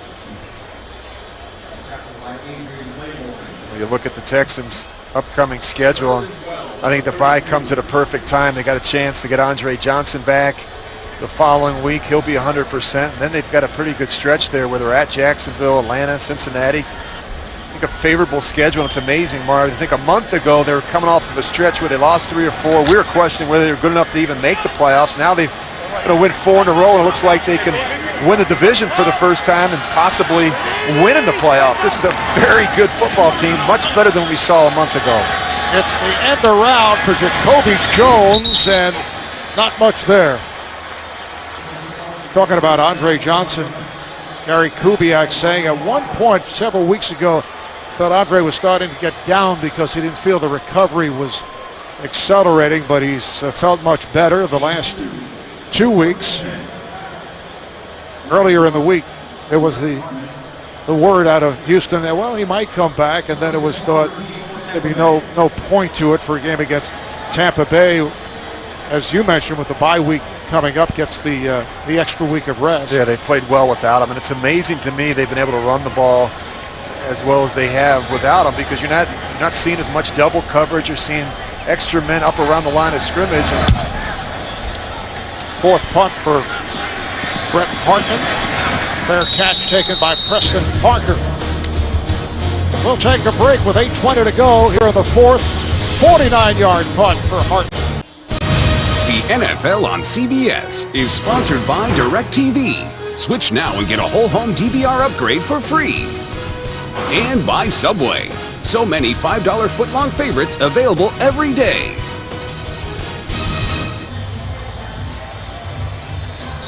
Guys going for a little artistic point of view here. Great Nice camera shot. shots. Ah, Makes you want to move to Florida, doesn't it? Oh, that's right. You have a place in Florida. Part-time, please. I know how you roll. Please. Our producer Ross Schneiderman, director Mark Grant, spending hours coming up with that shot. Not that they actually had anything to do with it. Incomplete, intended for Greg Lumpkin. Now take a look at this, Rich. Albert Hainsworth, who reported to the Buccaneers on Wednesday, went through 2 practices and a walkthrough.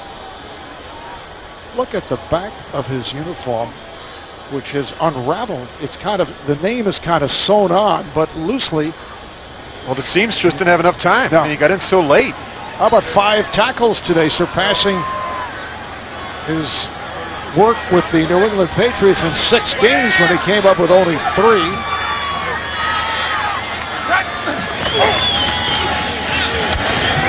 And that's through the hands of Aurelius Ben.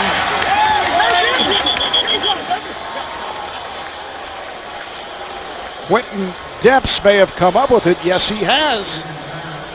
Well, that's on the quarterback and the receiver. I mean, Josh Freeman has missed on a number of throws. That's very clear when you watch the game.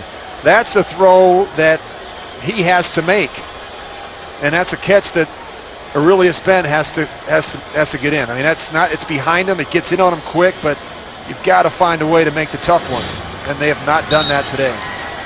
So they've been off. Quarterbacks have missed throws. The receivers have dropped some balls and haven't been able to get it together. Third interception of Freeman by the Texans, who take over at the Buck 27-yard line. Foster.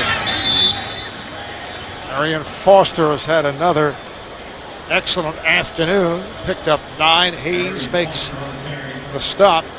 That was a good look at Albert Hainsworth. He came out in the paper this week, Marv, and said, I should have been in Tampa all along, and I think Mike Shanahan and Redskin fans would probably agree. You know, it hasn't worked out for him, as you mentioned, his last 2 teams in Washington and New England. The Bucs are hoping that the third time's a charm, and I know he's got it in him.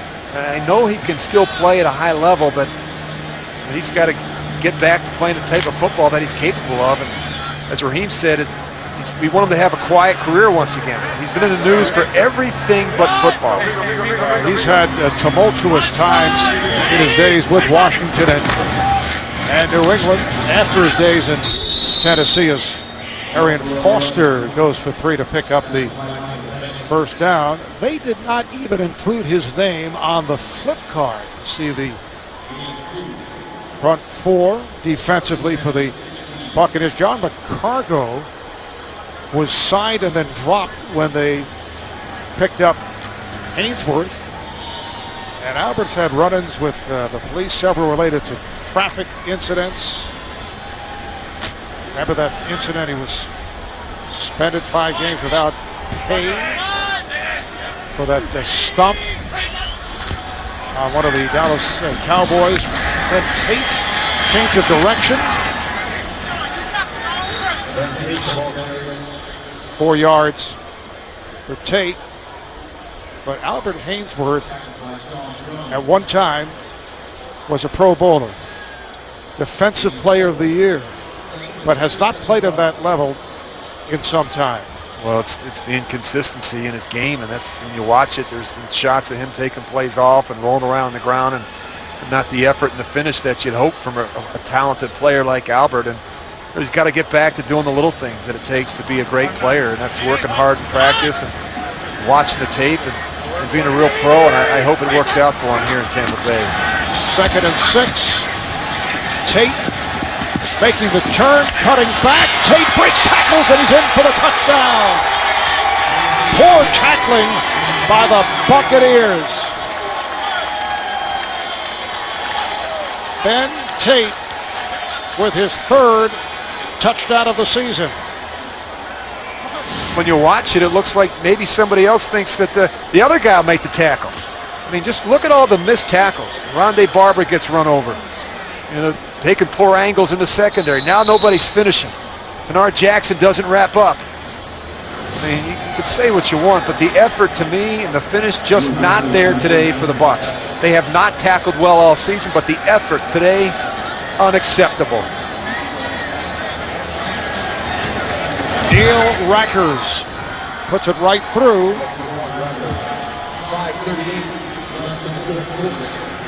It has been an embarrassing performance here by the Tampa Bay Buccaneers. All 3 Texan running backs have scored.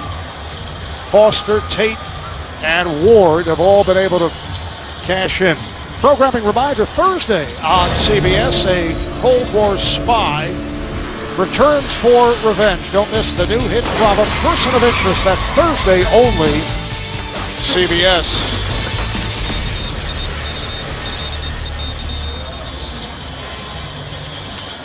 Pretty good production. Foster, 84 yards on the ground. Tate with 63. Foster adding to that off his receptions. And Derek Ward, one-time Buck, picked up 19 yards, including a touchdown. Well, they spread the wealth, and they've got talented backs and an offensive line that's been outstanding all season long. Look at job that they've done. Dwayne Brown has had a Pro Bowl year, I think, at the left tackle. Wade Smith, Chris Myers having a Pro Bowl year at the center. Bryce L. and Eric Winston. Those backs need to all chip in and buy those offensive linemen a nice Christmas gift. Nice way to go into the bye week for the Houston Texans. They may tell Andre Johnson, you know, we're okay. Take a couple more weeks off. Texans also missing Mario Williams. He's out for the season. Daniel Manning, bring it out to the 20. Manning is out after suffering the broken leg. How about this stat? Houston has outscored opponents 132 to 42 the last 4 weeks. Yeah, they're playing great football, and it's, you know, let's start with the offense, the way they're running it. Matt Schaub making good decisions. They don't really miss Andre Johnson right now. That's a good thing. And then, of course, the defense, I think, has been the biggest story, how well they've been able to play defensively. The young players playing really some good football. J.J. Watt has been outstanding. Brooks Reed making a lot of big plays. So they just have it rolling, and they've got to continue this the rest of the way.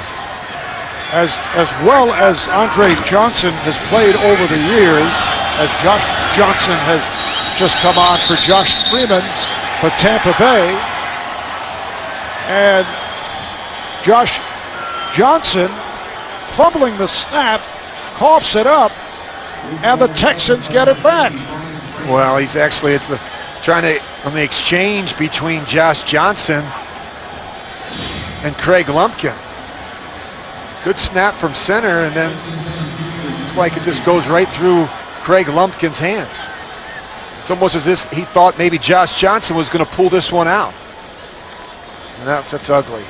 That's not what you want if you're Josh Johnson just coming in for a play for Josh Freeman. And it was recovered by Brian Bremen, rookie out of West Texas A&M. So the Texans take over 1st and 10 from the 20, and Matt Leinart now on the field, replacing Matt Schaub. Derek Ward. This is always fun, and late in the game you get some of your young players some snaps. I think it's important. We've seen Derek Ward get a bunch of carries. Now Matt Leinart comes in and gets a little mop-up duty, and look at that, 15 throws today. That's perfect for Matt Schaub. We were kidding him last night about his right arm's getting a chance to kind of rest up a little bit. He's not had to throw the ball a lot, but when he has, he's been very effective. Ward lost 4 yards. Looked like Vickers was shaken up. The fullback Lawrence Vickers helped to the sideline. Earlier in the season, as we talked about in the first half, Matt Schaub over a 3-game stretch was being battered and was throwing a lot of passes. Different story in recent weeks. Threw only 3 passes in the second half, but I'm sure Matt prefers this type of situation. The team is winning. They're on the way to a 4th straight.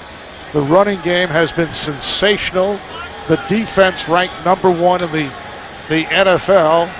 Things could not be any better for the Houston Texans. No, you're right, and I just think that, even Matt told us last night, I don't care how it gets done as long as it gets done, and we just continue to run the ball. Then it opens up so many big plays off the boots and nakeds where they've been so effective this season.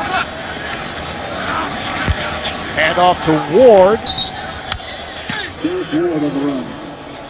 Matt Leinart, 6-year man out of Southern Cal.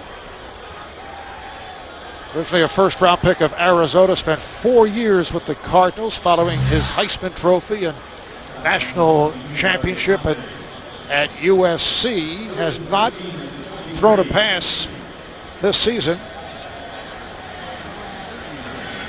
Making his first appearance, Matt Schaub has gone the distance up until these moments with 4 minutes to go in the 4th quarter. And it is blown dead. Flag is thrown. Ball start, number 75. Offense, 5-yard penalty, 3rd down. It's on the backup left tackle, Derek Newton. So Gary Kubiak with the luxury of making a lot of changes here and letting guys play who normally do not see much action. New quarterback, new cadence. That shouldn't have fooled Derek Newton. He takes a lot of snaps with Matt Leinart in practice with the number 2s and the scout team. So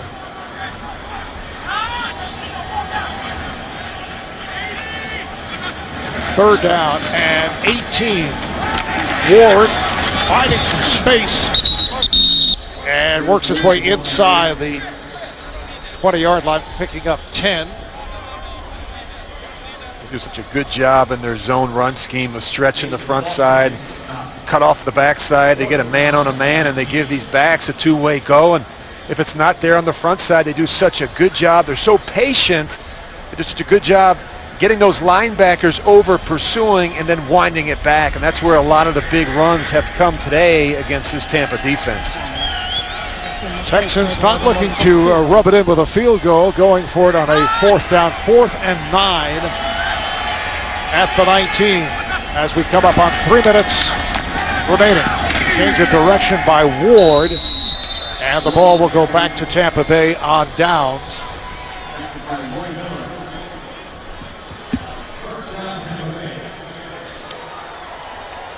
It'll be Buccaneer ball just inside the 20-yard line. Coming up on the Subway postgame show, join JB, Dan, Shannon, Boomer, and Coach Bill Cowher for all the latest NFL scores and highlights. All coming up on the Subway postgame. There will be no traffic jams after this one, Rich. This crowd has been heading to the exits for a good portion of the fourth quarter.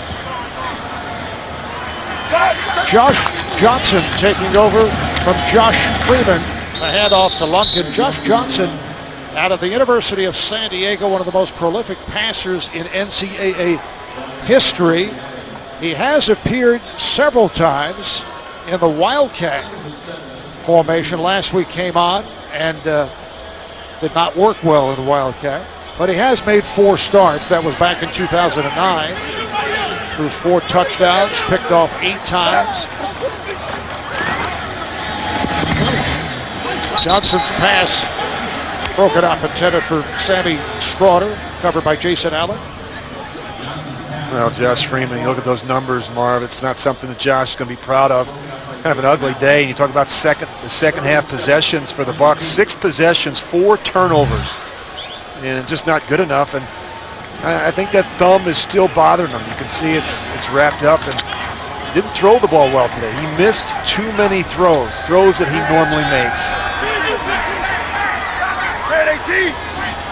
3rd down and 7.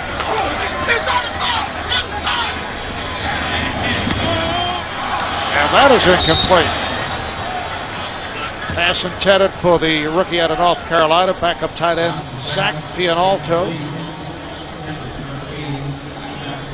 Well, their passing game, it's been ugly. Regardless of what quarterback, he got guys open and he can't hit them. It doesn't get any easier than that. And the passing game has really been disappointing to watch.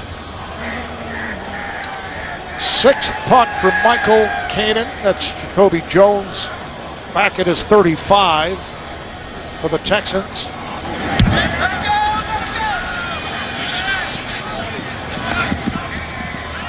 And here comes Jones.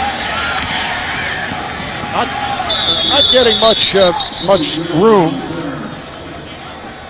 DJ Biggers able to make the stop. 49-yard punt. And a loss of 2. Well, next Sunday, the NFL on CBS featuring doubleheader games, including these matchups, and we'll wind up when the Chargers face the Bears in the Windy City, or the Titans go up against the Falcons. Check your local listings, starting with the NFL Today, presented by Southwest Airlines. We're really going to find out about Cincinnati. They played Pittsburgh today. They got Baltimore next week. They've yet to play either Pittsburgh or Baltimore. We're going to find out just how good of a team they are down the stretch. Houston starting out at the 27-yard line. Derek Ward. And that will take us to the 2-minute warning as Ward picks up 3, then by Quincy Black. It has been all Houston. Texans up 37-9. 2 minutes remaining fourth quarter. Texans looking to wrap it up here against Tampa Bay. Derek Ward brings to the 34, an advance of 4 as we take a look at the AFC South, including a Houston win here this afternoon, a Tennessee victory over Carolina, putting them at 5-4, and Jacksonville defeated Indianapolis. So the Jaguars 3-6, and Indy well in front in terms of that race for the number 1 pick as they fall to 0-10, and Miami with a victory goes to 2-7. Is that Miami game over? It is over, I'm told. I hear voices in my headset. Derek Ward once again gets the call. He's close to the marker. Well, in a season where there's no Peyton Manning, in Indianapolis. The Texans really making the most of it without that guy right there, Mario Williams and Andre Johnson for the last 6 weeks. And it's been impressive what they've been able to do without some of their better players. When you think about defensively, the two rookies have been outstanding, J.J. Watt and then Brooks Reed. He filled in for Mario Williams. He's been on a tear here the last month of the season. So it's really good when you can get rookies step in and make big plays for your defense. They did pick up the first down, but that will wrap it. A convincing victory for the Houston Texans. 37-9 over the Tampa Bay Buccaneers. Houston now 7-3. That's the best record through 10 games in the 10-year history of this franchise, while Tampa Bay drops to 4-5, and Houston maintains that game-and-a-half lead over Tennessee for the division lead. So for Rich Gannon, this is Marv Albert as we say so long from Tampa. But coming up, the Subway postgame show. Scores and highlights coming up.